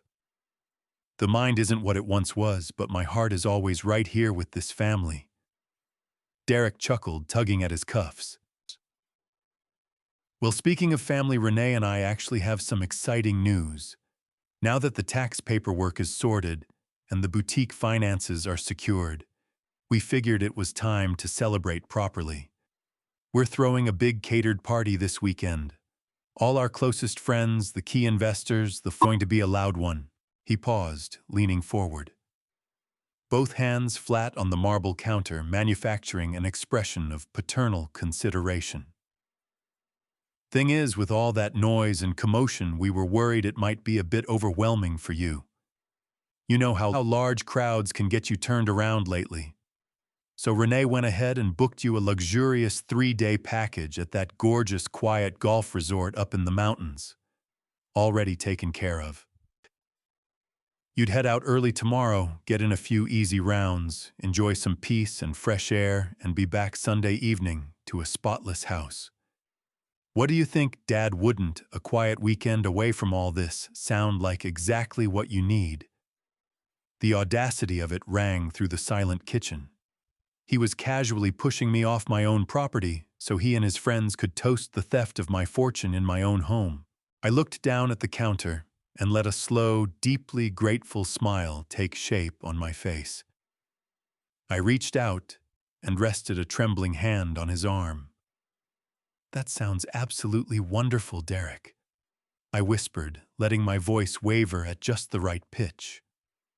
"You and Renee are far too good to me. A few days of mountain air and quiet putting greens are exactly what this old mind could use right now. I really don't want to be underfoot while you two celebrate your success." Derek beamed, his chest swelling with hollow satisfaction. He covered my hand with his, squeezing it in a display of manufactured warmth. "You are never underfoot, Dad," he said smoothly. We just want you comfortable. I'll have Renee pack your overnight bag right now. We'll get you on the road after breakfast tomorrow before the city traffic picks up." The remainder of the evening moved past in a fog of performed domesticity. Renee brought me a plate of roasted salmon and vegetables, speaking in the slow, over-enunciated way one speaks to a child. I ate in silence, eyes drifting blankly across the television screen, inhabiting the role of a man whose thoughts were slowly going dark. I turned in early, locked my door, and checked the connection on my burner phone. Everything held exactly in place. The following morning, the performance hit its highest note. I stood in the broad driveway beside my sedan, dressed in a merino wool sweater and my favorite driving moccasins. Renee had packed my leather duffel and nestled it in the trunk alongside my vintage golf clubs. Morning light fell across the full face of the estate I had built from the ground up, throwing long shadows over the manicured lawn.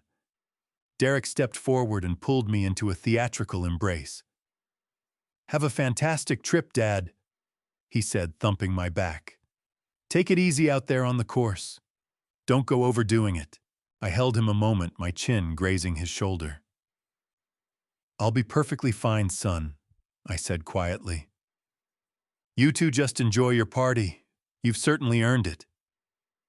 I drew back, offered Renee a slow wave, and carefully lowered myself into the driver's seat. The engine came to life with a quiet, powerful hum beneath my hands. I shifted into drive and eased down the long, winding driveway. In the rearview mirror, I watched them standing together as I passed through the iron gates, arms looped around each other, tracking the car until it disappeared from view.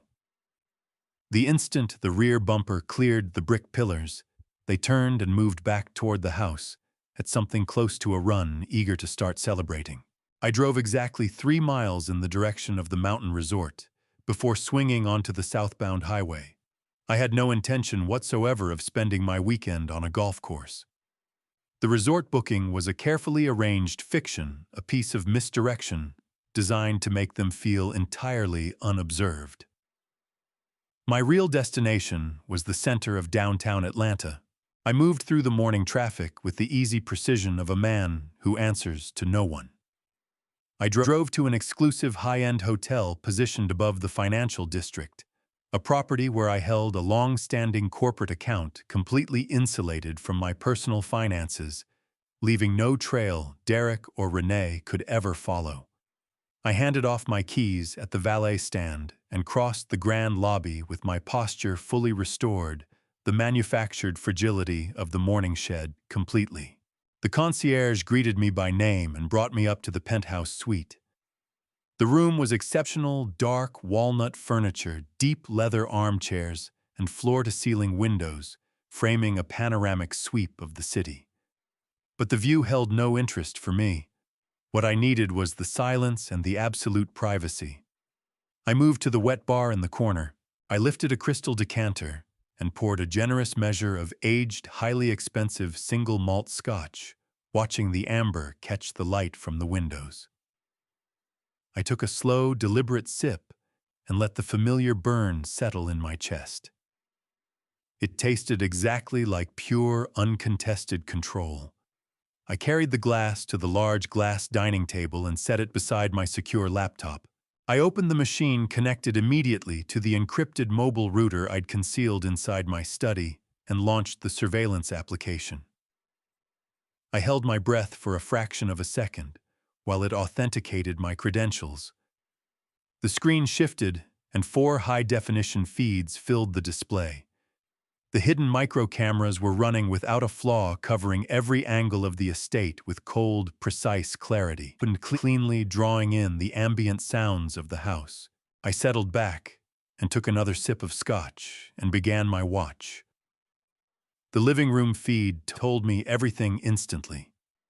The careful, subdued front they'd maintained around me had evaporated the moment I was gone. Renee was moving in tight, purposeful lines across the rugs, barking instructions into her phone about floral arrangements and catering platters. Derek was near the fireplace, head down over his laptop, hammering away at the finer logistics of the event. They carried themselves like royalty, who had just finished conquering a territory that was rightfully theirs. I observed them for hours, taking in the full scale of their arrogance. Cases of imported champagne were hauled through the front foyer. My antique furniture was being rearranged to clear space for a dance floor. They were erasing my presence from the house before I had been gone half a day. The afternoon stretched slowly toward evening. The sun dropped lower beyond the city skyline, pulling long shadows across the penthouse carpet. I poured a second, considerably smaller measure of scotch, keeping my attention fixed on the glowing feeds. The frenetic energy in the main house had settled into an expectant lull as they waited for the catering crew to arrive. I shifted my focus to the camera positioned inside my private study. The room was dark and completely still. The heavy mahogany desk sat exactly where I had left it. The vintage brass compass rested quietly in the far corner. I had positioned the tiny camera beneath the smoke detector to capture a wide, commanding view of the entire space. Nothing could happen in that room without me knowing it immediately. Then the brass handle on the heavy oak door began to turn. I leaned forward, setting my crystal glass down on the table with a soft clink. My pulse jumped, a cold current of adrenaline moving through me fast. The door swung open without a sound, throwing a long wedge of hallway light across the ornate Turkish rug. Derek stepped into the dark study, throwing a quick glance over his shoulder before moving fully inside. He hadn't come alone. Renee followed a step behind her face, drawn tight with concentrated, nervous anticipation. But it was the third figure who turned my blood to ice. A tall, broad-shouldered man came through the doorway, his heavy boots landing softly on the hardwood. He wore dark, unremarkable clothing and a baseball cap pulled low across his eyes. In his right hand, he carried a large, heavily reinforced metal toolbox. He was no caterer. He was no florist. He was not any kind of contractor there to assemble a dance floor in the living room. Derek pointed quickly toward the far wall of the study, directing him straight to the large, abstract oil painting that covered the hidden, fireproof safe. That safe held the physical deeds to my international properties, the master keys to my domestic lockboxes, and a substantial reserve of untraceable physical assets. It was the last true stronghold of my personal wealth. The stranger nodded without a word, set the toolbox down on my pristine rug with a dull thud, and lifted the painting from the wall with practiced, effortless ease, exposing the brushed steel dial of the vault behind it.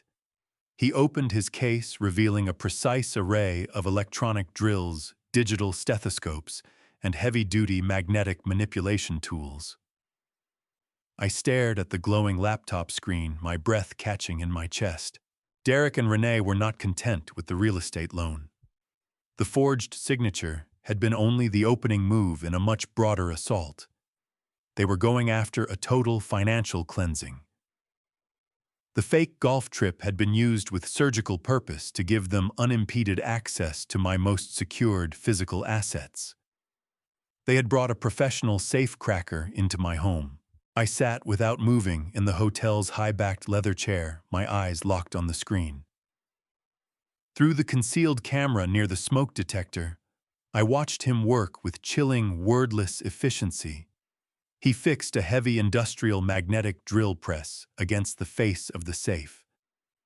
The sharp whine of the bit cutting into reinforced steel was absorbed by the thick acoustic paneling, but it came through the audio feed in full. Sparks flew in short, bright arcs, lighting up the hungry faces of my son and daughter-in-law. Derek shifted his weight back and forth, rubbing his palms together with barely restrained anticipation. Renee stood close beside him, arms folded, eyes wide and fixed on the drill as it worked through the barrier she believed separated her from my fortune. They thought they were moments away from cracking the inner sanctum of everything I had built across 4 decades. What they did not know, what I had planned with cold, unhurried precision, was that the safe being violated was an elaborate, expensive decoy.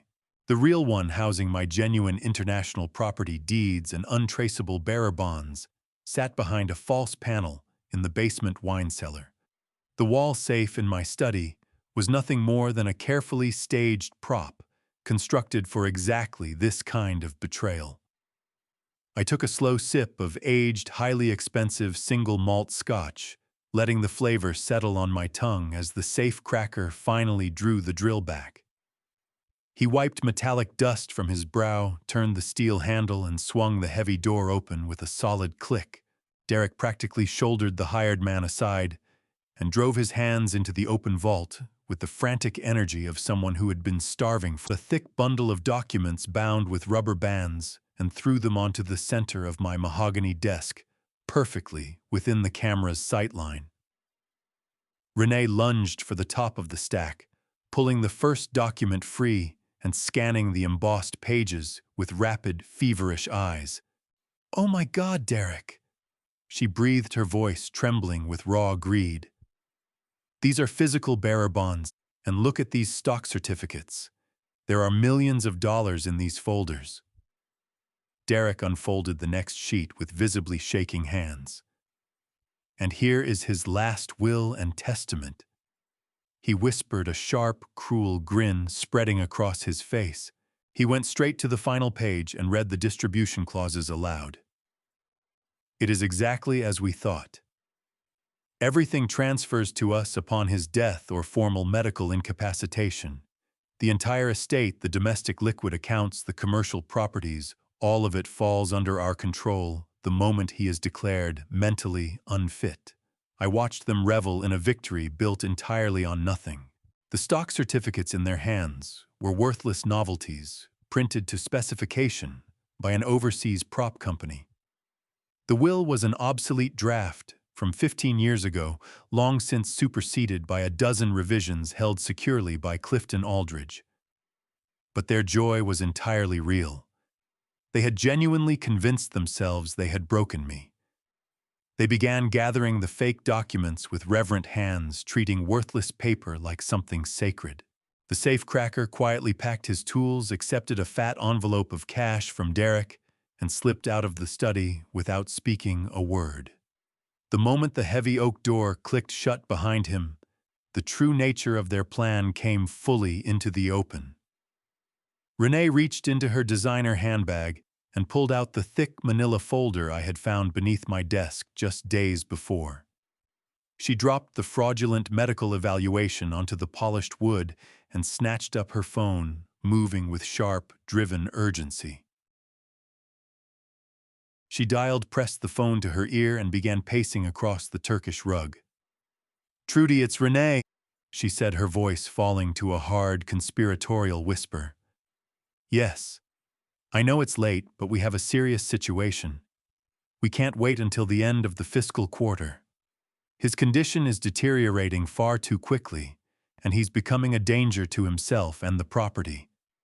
We need the conservatorship paperwork moved up immediately." I listened as the person on the other end, clearly a corrupt paralegal contact, hesitated. Renee's patience evaporated instantly. "Look, Trudy," she said, dropping the last trace of warmth from her voice. "I know the family court docket is backed up. I know a standard hearing takes 3 months. But I also know you control the judge's calendar. If you can fast-track this hearing and have him legally institutionalized by the first week of next month, I will personally put $30,000 cash in your hands. The same day the gavel falls. Yes, $30,000. Just move our file to the top of the queue. He is completely gone, Trudy. He won't even understand what's happening when the court order lands." Renee ended the call with a vicious, satisfied smirk and dropped the phone onto my desk. "Done," she announced, turning to Derek with cold, predatory calm. "The hearing is expedited. By this time next month, your father will be permanently locked inside the dementia ward at Shady Hollow Memory Care and Assisted Living, and we will have total, uncontested legal control over every dollar he has ever made." Derek let out a loud, booming laugh that ricocheted off the walls of my private study. He crossed to my antique crystal decanter, the one I kept for my most valued business partners, and poured himself a careless, oversized drink. He took a long, arrogant swallow and exhaled with satisfaction. Then he moved around behind my desk and lowered himself into my deep leather armchair with the casual ease of a man who believed the place already belonged to him. He swung his legs up and planted his expensive Italian leather shoes directly on the polished mahogany surface without a moment's consideration for the finish I had kept immaculate for decades. He swirled the liquid in his glass, surveying the fake documents spread before him. "You know," Renee Derek said smoothly, his voice dropping into something dark, reflective, and deeply sinister. "I really wish my mother could be here right now to see this. She always protected him.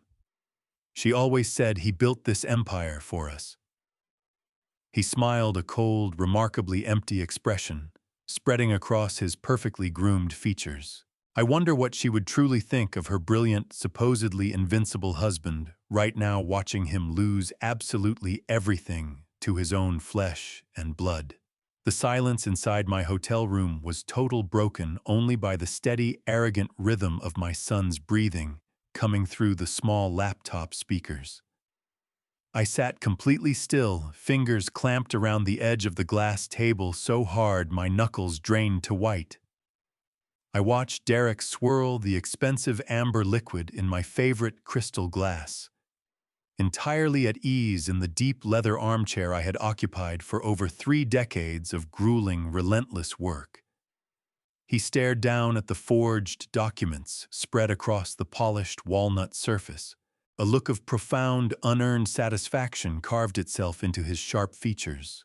Renee moved up beside him, resting her hand softly on his shoulder, her eyes glinting with that exact same toxic hunger. I wonder what she would truly think. Derek repeated, his voice reverberating through the quiet study. He took another slow, deliberate pull of the aged, highly expensive single malt scotch. You know, everyone always They talked constantly about how remarkably generous she was to the community, to her friends, to us. But the truth is, Mom was weak. She let people walk all over her, and she let him put his ridiculous business empire ahead of everything else. And the old man is just like her. He paused, releasing a sharp, dismissive sigh that cut through the audio feed like a serrated blade. He should have died with her. He is consuming way too much space breathing our air and completely strangling our cash flow. It is absolutely pathetic that we have to jump through all these ridiculous legal hoops just to claim what is rightfully ours. He is a relic, Renee. A stubborn, clueless old fossil who does not even realize his time ran out 5 years ago. We are doing him a massive favor by locking him away somewhere he cannot hurt himself or embarrass us anymore. Those words hung heavily in the dead air of my penthouse suite. They did not just sting. They incinerated every last trace of paternal affection I had ever carried for the boy I had raised. But as I stared at his smug, cruel face on the glowing screen, the agonizing truth settled deep into my bones with absolute freezing clarity. There was nothing good left inside him. Nothing at all. The son I had loved was entirely gone, replaced by a parasitic, hollow stranger who saw my continued existence as nothing more than an inconvenient obstacle to wealth he had never earned. He had not simply insulted my intelligence or schemed to steal my money. He had casually desecrated the sacred memory of my beloved wife.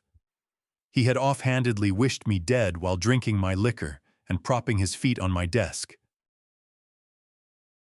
Whatever thin shred of paternal mercy remained in my bruised heart turned instantly to cold gray ash. The fragile, invisible thread binding us across 35 years snapped with a violent, silent finality. I felt a deep, terrifying emptiness, and then a surge of pure, calculated fury rose to fill it. The gloves were off. I reached forward and shut the laptop with a sharp, decisive click, cutting their sickening voices and their grotesque celebration dead. The sudden quiet in the hotel suite was deafening, but my mind was running with crystal-clear, flawless precision. They wanted to play a game of ruthless, total destruction. They wanted to strip away my dignity, my home, and my freedom. They had badly underestimated the man they were trying to bury. I was not some fragile, confused old victim. I was a veteran of brutal, unforgiving corporate warfare, and I was about to give them a masterclass in complete financial annihilation. I rose, crossed to the large windows, and gazed out at the glittering sprawl of Charlotte below. The city was a massive, complex machine, running on leverage contracts and ruthless efficiency. I knew precisely which gears to pull to crush them entirely. I picked up my secure burner phone and scrolled through my encrypted contacts until I landed on a specific unlisted number. It belonged to a notoriously aggressive private real estate investment firm operating out of the financial district. These were not traditional realtors. They were ruthless corporate liquidators who specialized in acquiring large, distressed properties for straight cash within 24 hours, completely bypassing inspections, appraisals, and drawn-out escrow periods. They thrived on chaotic high-stakes deals, and they kept an army of ferocious lawyers on retainer who practically relished the act of putting people out on the street.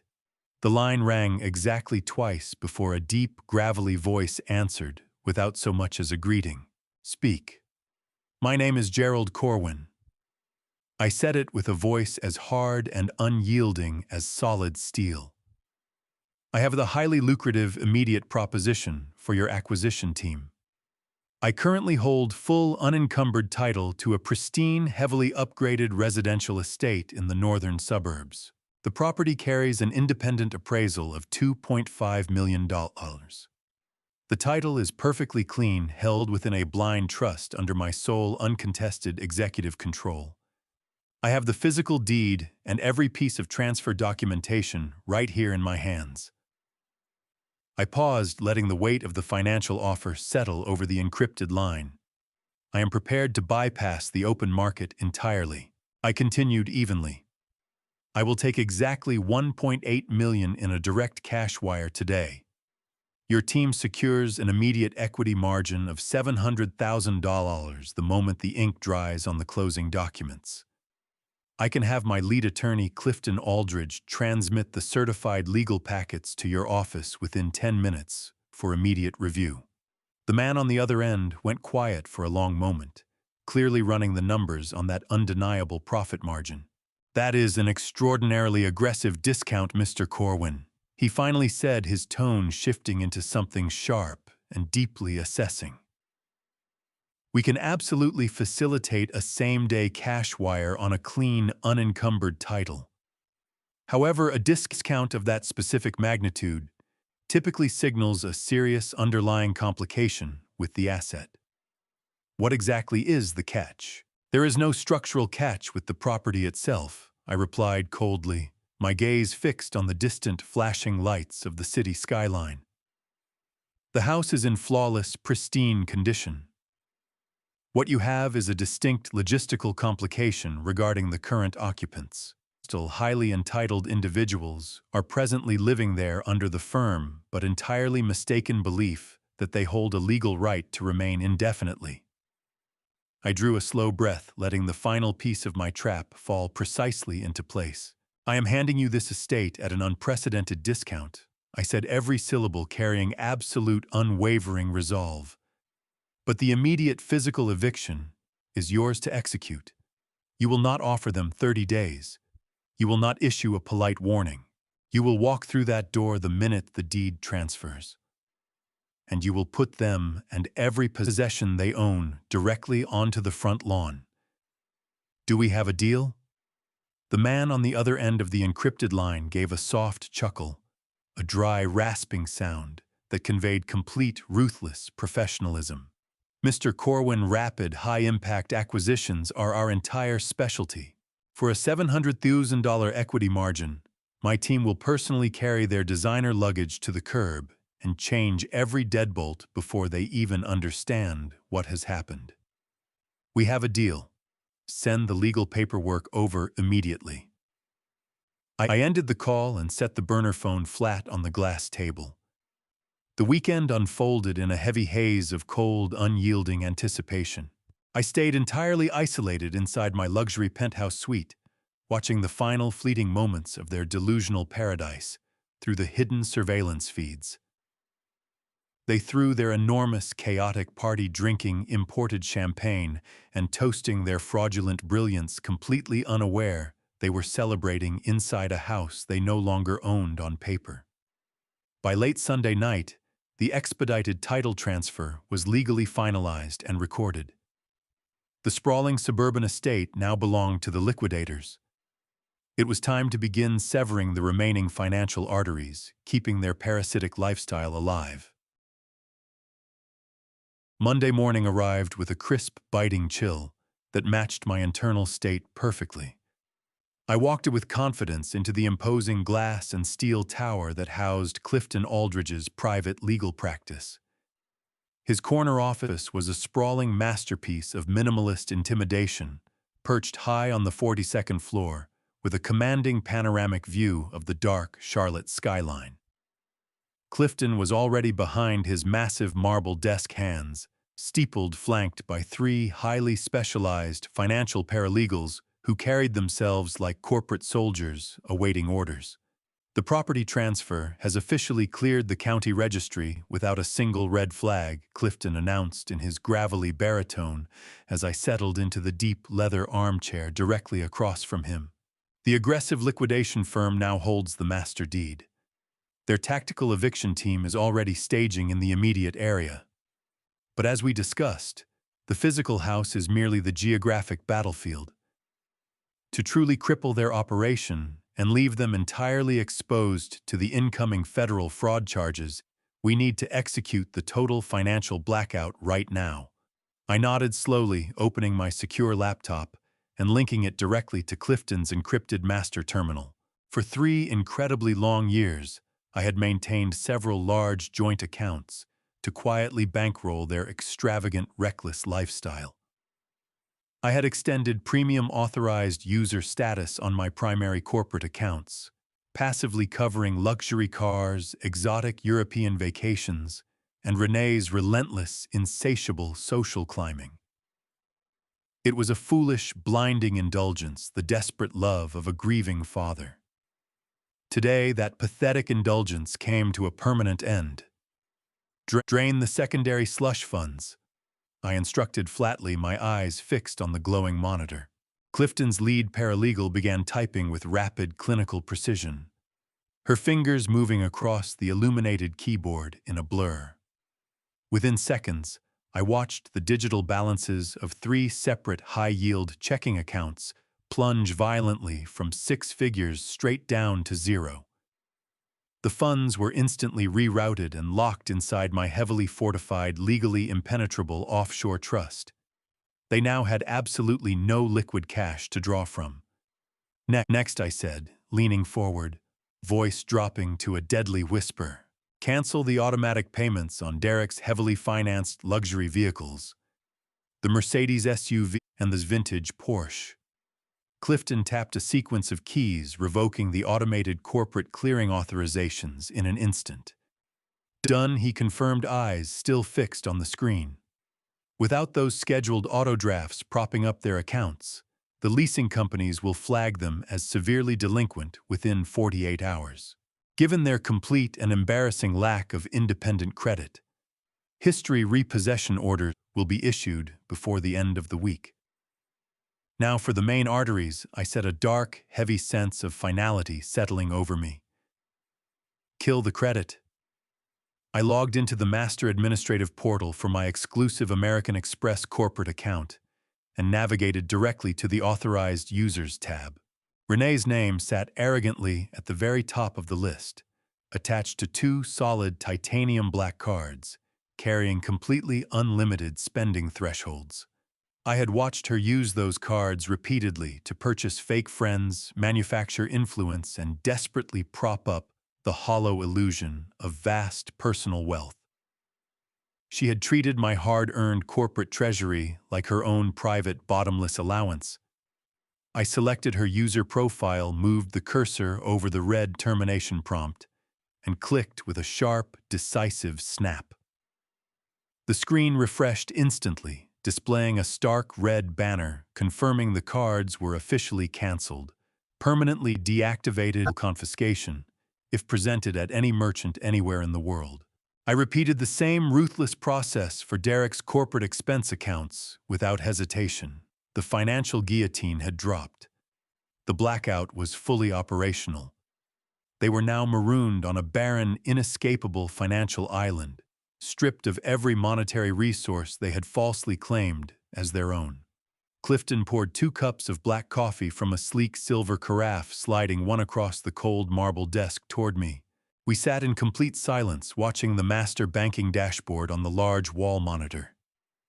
The screen carried a live, real-time feed of every attempted transaction, tied to the now-dead accounts. I felt absolutely no regret, no lingering sorrow, no paternal guilt.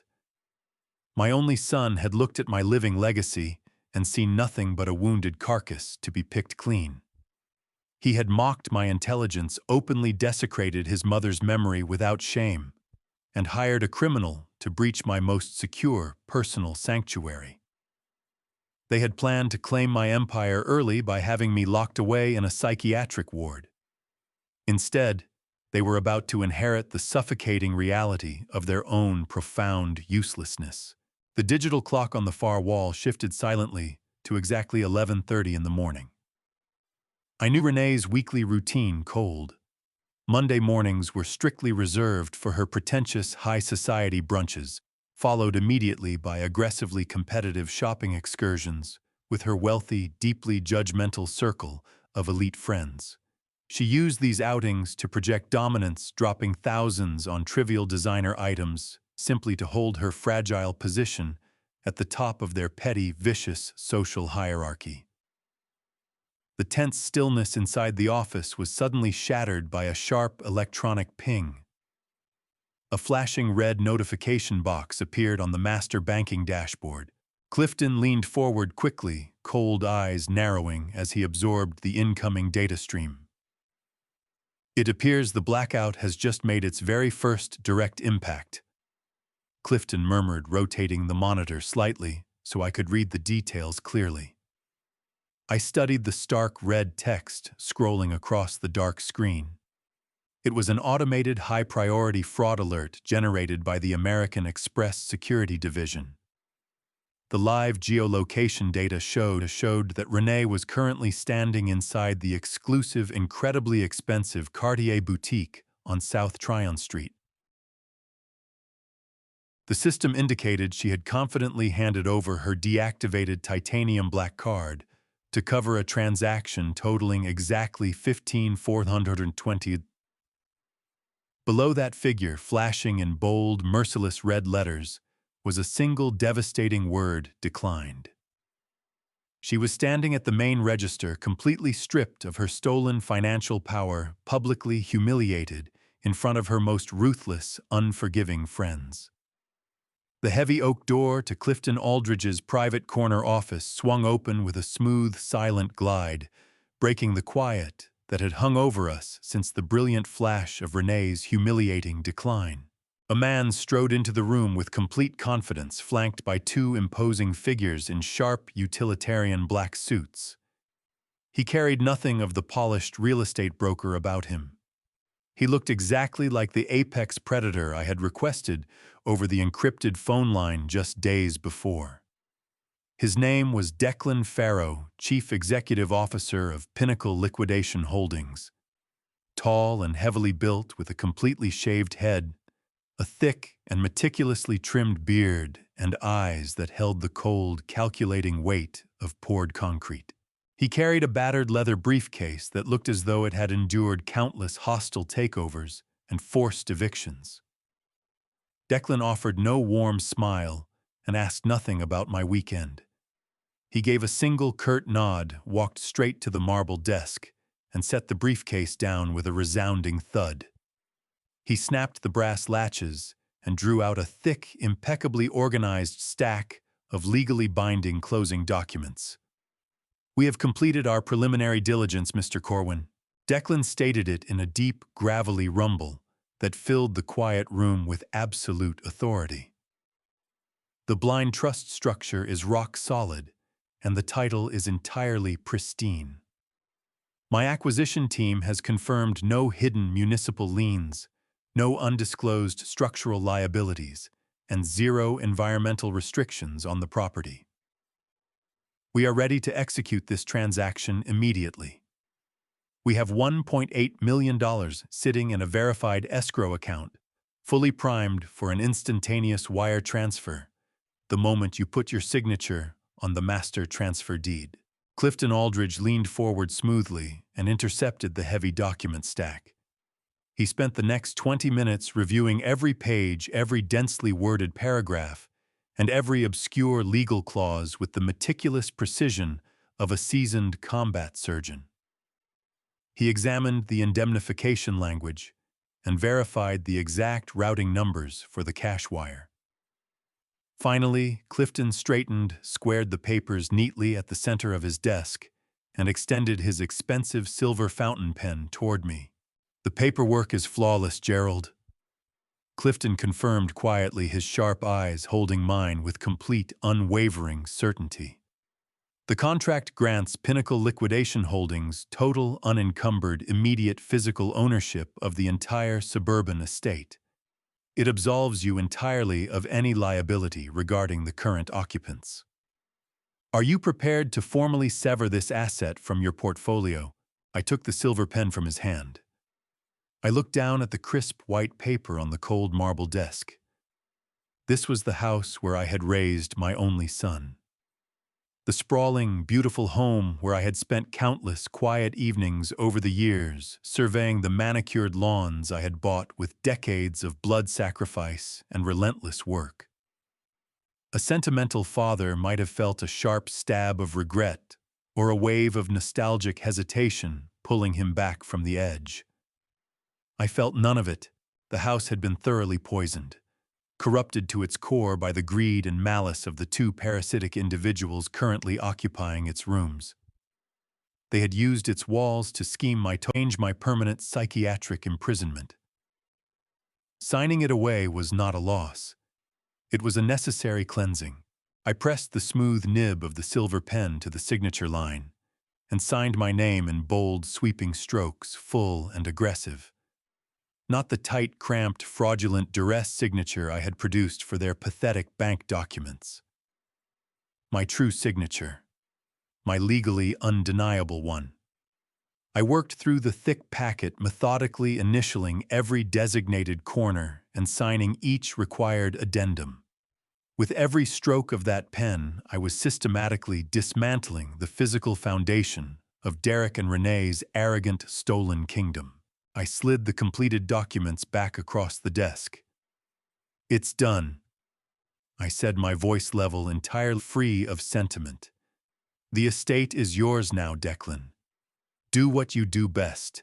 Declan Farrow gathered the signed papers with swift, brutal efficiency and handed them off to his associates. He drew a sleek digital tablet from his jacket pocket, tapped a short sequence of commands, and authorized the release of funds. The transaction was complete. Clifton turned back to his encrypted terminal fingers, moving rapidly across the keyboard. "The financial transfer is legally verified and fully cleared." Clifton announced it with quiet, professional satisfaction.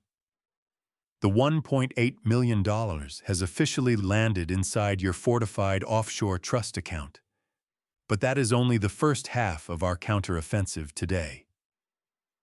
He pulled a thick, heavily sealed manila envelope from the bottom drawer of his desk and set it carefully beside his keyboard. "This package holds the entirety of our accumulated evidence," Clifton said, his voice dropping into a low, conspiratorial register. "High-resolution photographs of their fabricated medical evaluations, digitally verified copies of the fraudulent home equity line of credit application, complete with your documented duress signature, and the crystal-clear surveillance footage of Derek and Renee willingly escorting a known professional safecracker directly into your private study to breach your wall safe." I stared at that thick brown envelope. It was the ultimate, inescapable legal guillotine. "Where is that package going?" I asked quietly. Clifton let a thin, razor-sharp smile touch the corners of his mouth. "It isn't going anywhere, Gerald. It has already arrived." I dispatched my most trusted senior associate to the federal building downtown more than an hour ago. He just sent me the secure confirmation. That package was handed directly to a very senior, highly motivated field agent inside the Federal Bureau of Investigation's elite white-collar crimes division. The lead prosecutor has already assigned a dedicated task force to the case.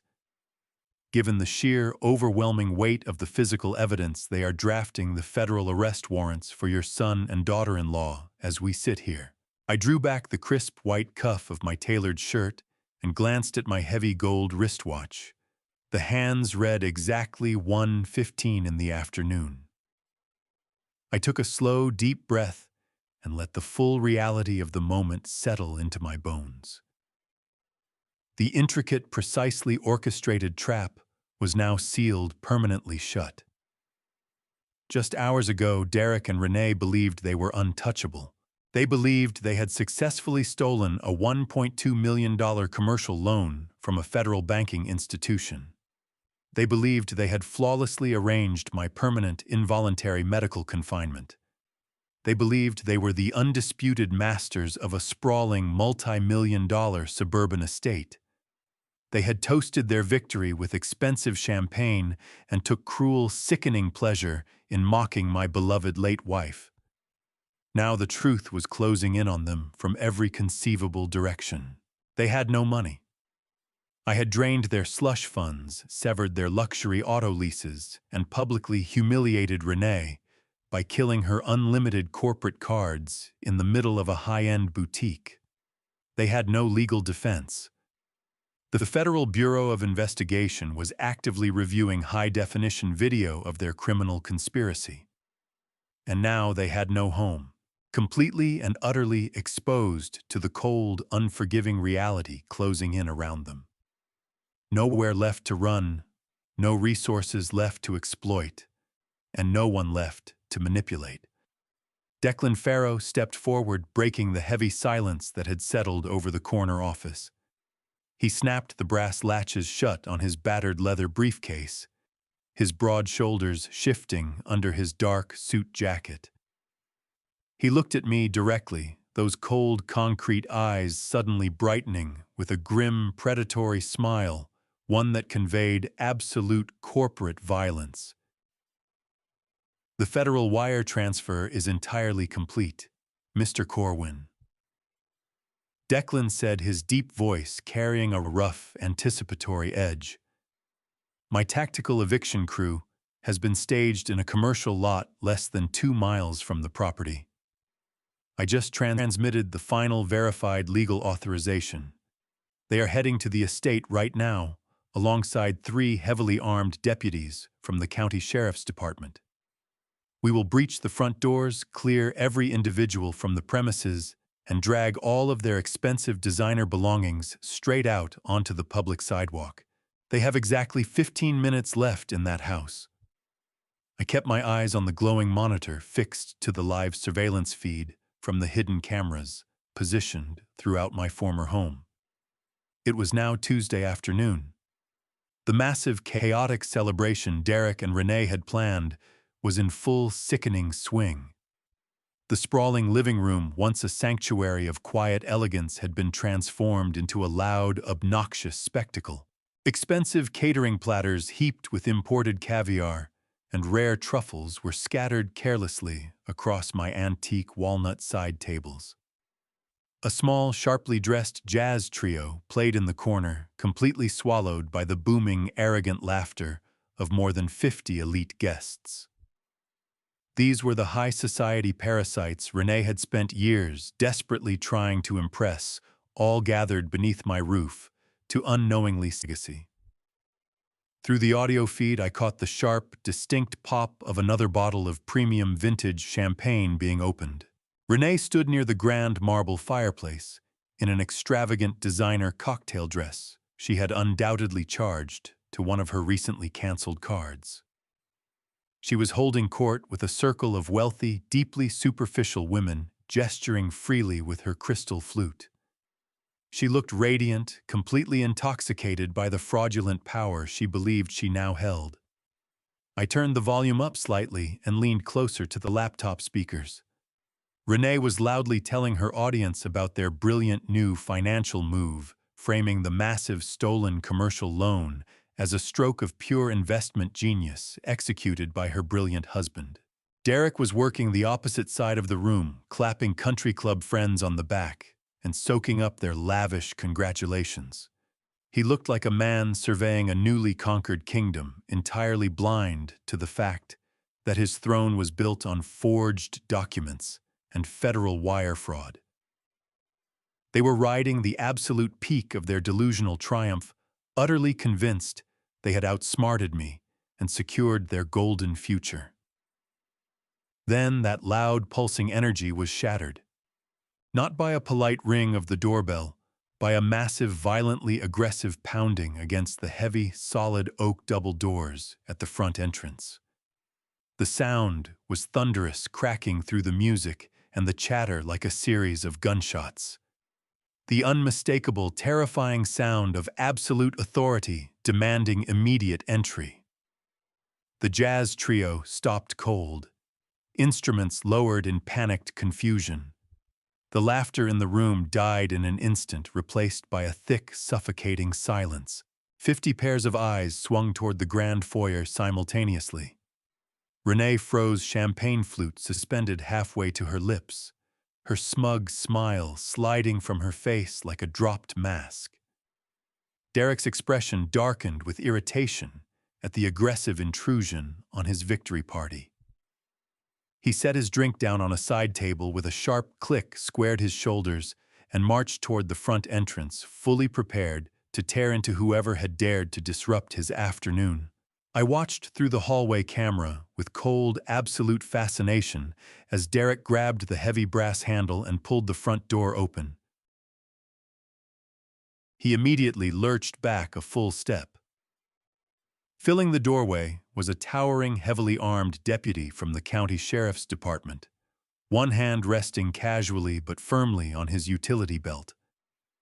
Flanking him were 4 powerfully built men in matching dark, tactical uniforms, Declan Farrow's private eviction crew.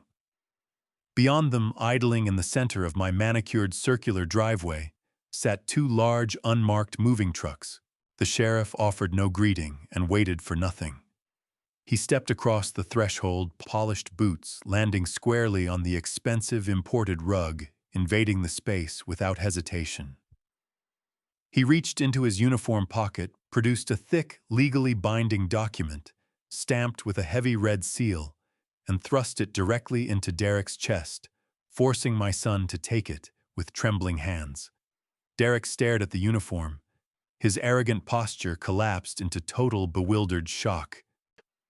"What in the hell is this?" Derek snapped, the swagger gone from his voice entirely, a hairline crack splitting through it under the sudden weight of what stood at his door.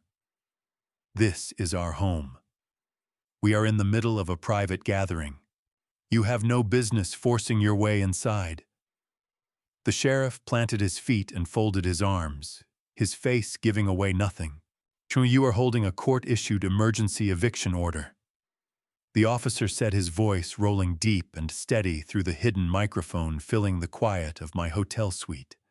"Summit Holdings is the legal owner of record on this property.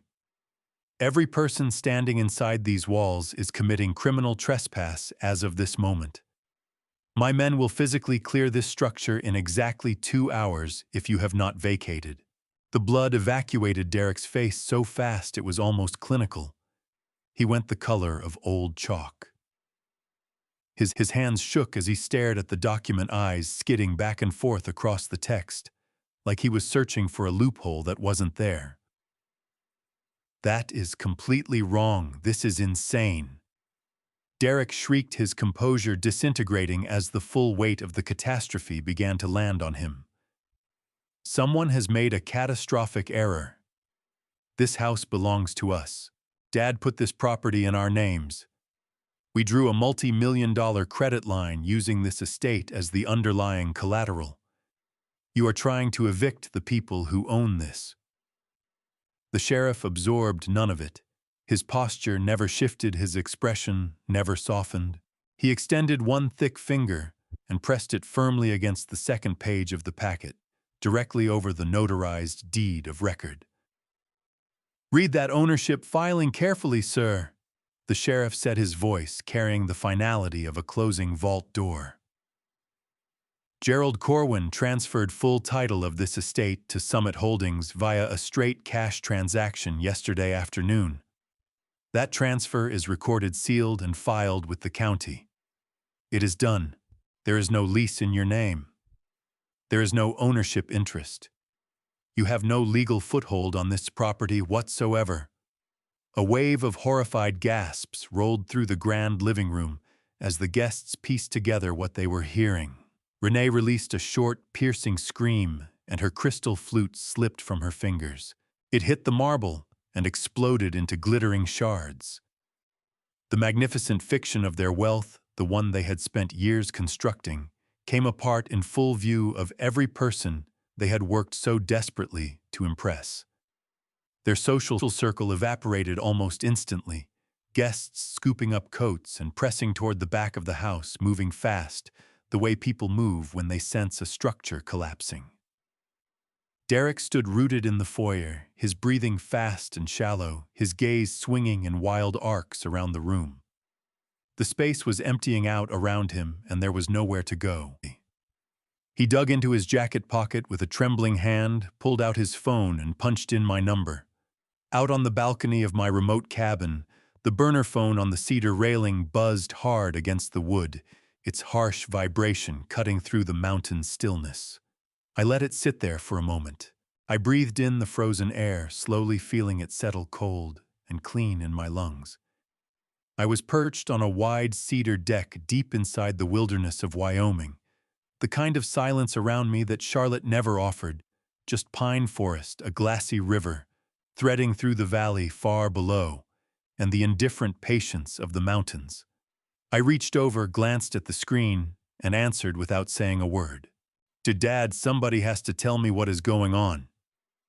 Derek's voice came through the earpiece at a pitch I had never heard from him, unraveling almost animal nothing left of the polished man who had lifted a champagne glass to my ruin just hours earlier. "There are armed officers in the foyer. The county sheriff is standing in the middle of the living room, waving an eviction notice. He is saying Summit Holdings owns this house, and that we are trespassers, Dad, that we will be arrested if we don't walk out right now. Get Clifton Aldridge on the phone. You have to shut this down. Someone has run an elaborate con and stolen our property." I listened without moving. Behind his voice, feeding through the surveillance audio, I could pick up the deliberate heavy tread of Declan Farrow's eviction crew working through the house room by room, systematically stripping the party down to its bones. Renee's voice cut through the noise beneath his high, cracking furious as she tried to hold ground against a deputy twice her size and lost. Beneath that, the dull scrape and crash of furniture being hauled across the marble. It was an ugly, magnificent sound. Justice delivered live without editing. I lifted the mug from the railing and took a slow pull of black coffee, still hot, letting it push some warmth into my chest, against the cold coming off the peaks. I looked at the snow line on the ridges above the tree line and felt something in my bones finally go quiet. "Nobody ran a con on your house, Derek," I said. My voice was flat smooth, the voice you use when you've already won, and there's nothing left to prove. Summit Holdings completed a lawful acquisition. I can speak to that with complete certainty because I was seated in Clifton Aldridge's office yesterday morning, putting my signature on the transfer deed myself. The cash hit my account the same afternoon. That property was never deeded to you in any binding sense. It was never something you were entitled to take, and it was never something you had any right to mortgage. Dead air on his end. Total. I could feel the moment his mind stopped being able to generate a next move, the gears seizing up as the full shape of what had happened became undeniable. "You actually sold it."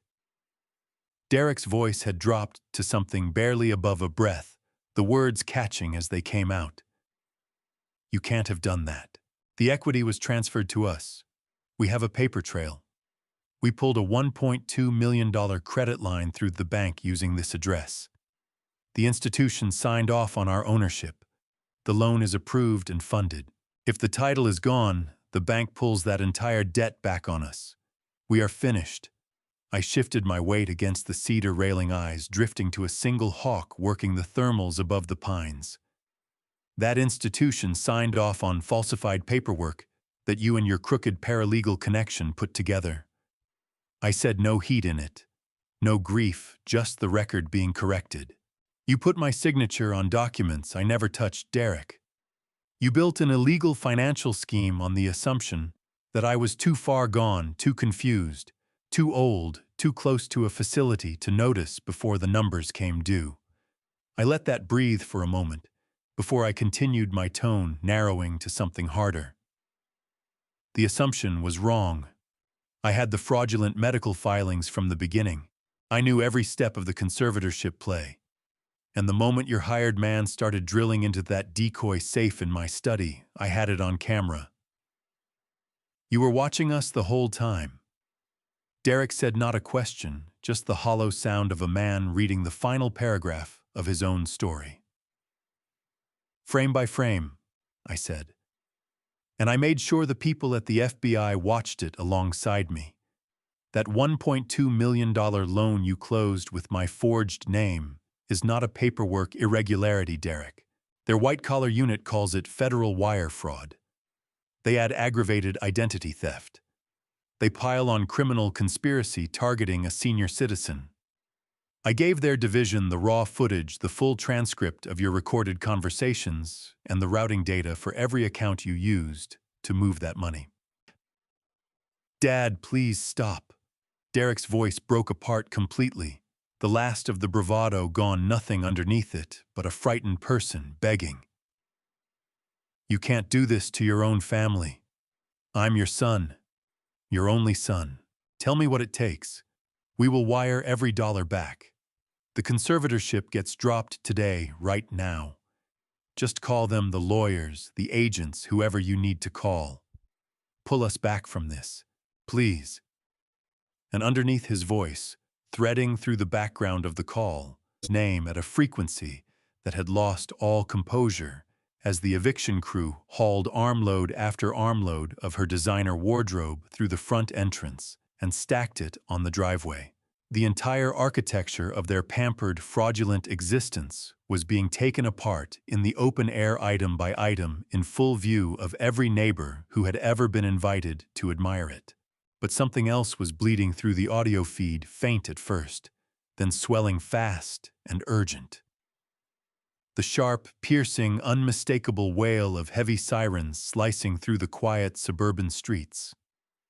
The sound multiplied, vehicles converging in a chaotic, overlapping chorus as they accelerated hard toward the estate. Do you hear that, Derek?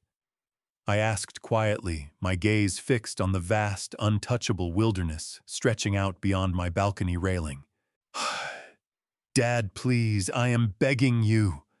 Derek sobbed, his words dissolving into something barely coherent as the sirens swelled to a deafening pitch through my phone's speaker. Those are not local patrol units, I said, delivering the final blow with calm, absolute precision. That is the federal task force arriving to serve the active warrants on you and your wife. You wanted my empire, Derek. Now you get to find out exactly what it costs to try to steal from the man who built it. I didn't wait for whatever broken thing came next. I pulled the phone from my ear and pressed the red button. The sirens, the sobs, the chaos, all of it cut to silence in an instant, replaced by the deep, unhurried sound of mountain wind moving through the pines. The trap was sealed for good. My legacy was intact. And as I turned from the balcony to step back into the warmth of the cabin, I knew with complete certainty I would never need to lay eyes on either of them again. I paused with my hand on the heavy wooden door handle, letting the sudden ringing stillness settle over me. I had held the line open through 10 seconds of their unraveling world before ending it permanently. 10 seconds was enough. I had no interest in their apologies, and even less in their bargaining. They had made deliberate, ruthless choices, every one of them, And what was bearing down on them now was simply the weight of those choices arriving on schedule. I looked at the burner phone in my palm. It had done everything asked of it, carrying the final devastating strike straight into the center of their ambition. With a steady, unhurried motion, I popped the side tray and worked the small metallic SIM card free. I held it between my thumb and forefinger, feeling the rigid plastic edges pressing into my skin. This tiny sliver of technology was the last physical thread connecting me to the parasitic, profoundly ungrateful people I had left behind in Charlotte. I pressed down sharply and snapped it clean in two. I walked back to the edge of the cedar deck and released the pieces into the cold mountain wind. They tumbled out and disappeared without a sound into the deep, crystal-clear water of the lake far below. I drew a long, slow breath, pulling the frozen Wyoming air into my chest. It tasted like freedom, clean and absolute. No tears on my face. None. No heavy regret settling into my bones. 4 decades I had spent constructing something vast and real, cutting away my own comfort and peace to give my only son a life most men never glimpse. I had handed him everything a father's hands could carry, expecting him to honor what it had taken to build it. But the clarity that had found me now was cold and total. Cutting out the spreading malignancy of betrayal was the only way left to protect both my legacy and my mind. Had I let their scheme run its course, they would have had me sealed inside a sterile room somewhere while they carved up the remains of everything I had built. I refused to be that story. I had burned the bridge between us to its foundations, locked down every account they had touched, sold the estate clean out from under them, and walked away without a scratch. I turned my back on the sweeping mountain view and moved inside. The fire was going in the stone hearth, throwing warm, steady light across the deep leather armchair and the heavy furniture around it. I poured a fresh cup of dark coffee, settled in, and let the undisturbed quiet of my new life soak into me. No toxic expectations. No ungrateful airs circling the edges of everything I had made. I was a free man, and I intended to live out whatever remained on entirely my own terms. The empire I had built with my own hands now sat behind legal walls they could never breach. Not one flicker of remorse for the methods I had used to get here. They had drawn the lines and issued the terms. I had simply fought the war to its conclusion and won it without sentiment. The silence inside the cabin was no longer the silence of loneliness or loss. It was something I had earned, a hard, clean quiet that belonged only to me. I shut my eyes and let a slow smile settle across my face in the gentle morning light. That is where the story lands. Not with shouting, not with a scene, just the quiet click of a red button, a snapped SIM card tumbling into cold water, and the sound of mountain wind filling the space where their voices used to be. I have thought a great deal about what it cost to get to that morning. Decades of sacrifice, of pouring everything into a son I believed would honor it. When the betrayal came, it did not arrive loud and obvious. It crept in through forged signatures and whispered conversations in garages and glances exchanged when they thought I was fading. It's clarity in front of us when we finally stopped being afraid to look at it. That clarity, when it came, was not cruel. It was necessary. If these father stories teach anything, if this particular story of family justice leaves anything behind worth keeping, let it be this. Trust is built in decades and destroyed in a document. Protect what you have built with legal structure, not sentiment alone. Silence is not the same as weakness. Sometimes the most powerful thing you can do is watch, document, and wait. Love does not obligate you to accept harm. Walking away from someone who plotted against you is not abandonment. It is survival. And finally, the person trying to bury you has already decided who you are. Let your response show them how wrong they were. If this story moved you, leave a thought in the comments. I read them, and your perspective matters here. If someone in your life needs to hear something like this, share it with them directly. And if you are not yet with us at Alpha Dad Stories, this is a good moment to change that. Thank you for spending this time here. Take good care of yourself, and I will see you in the next one.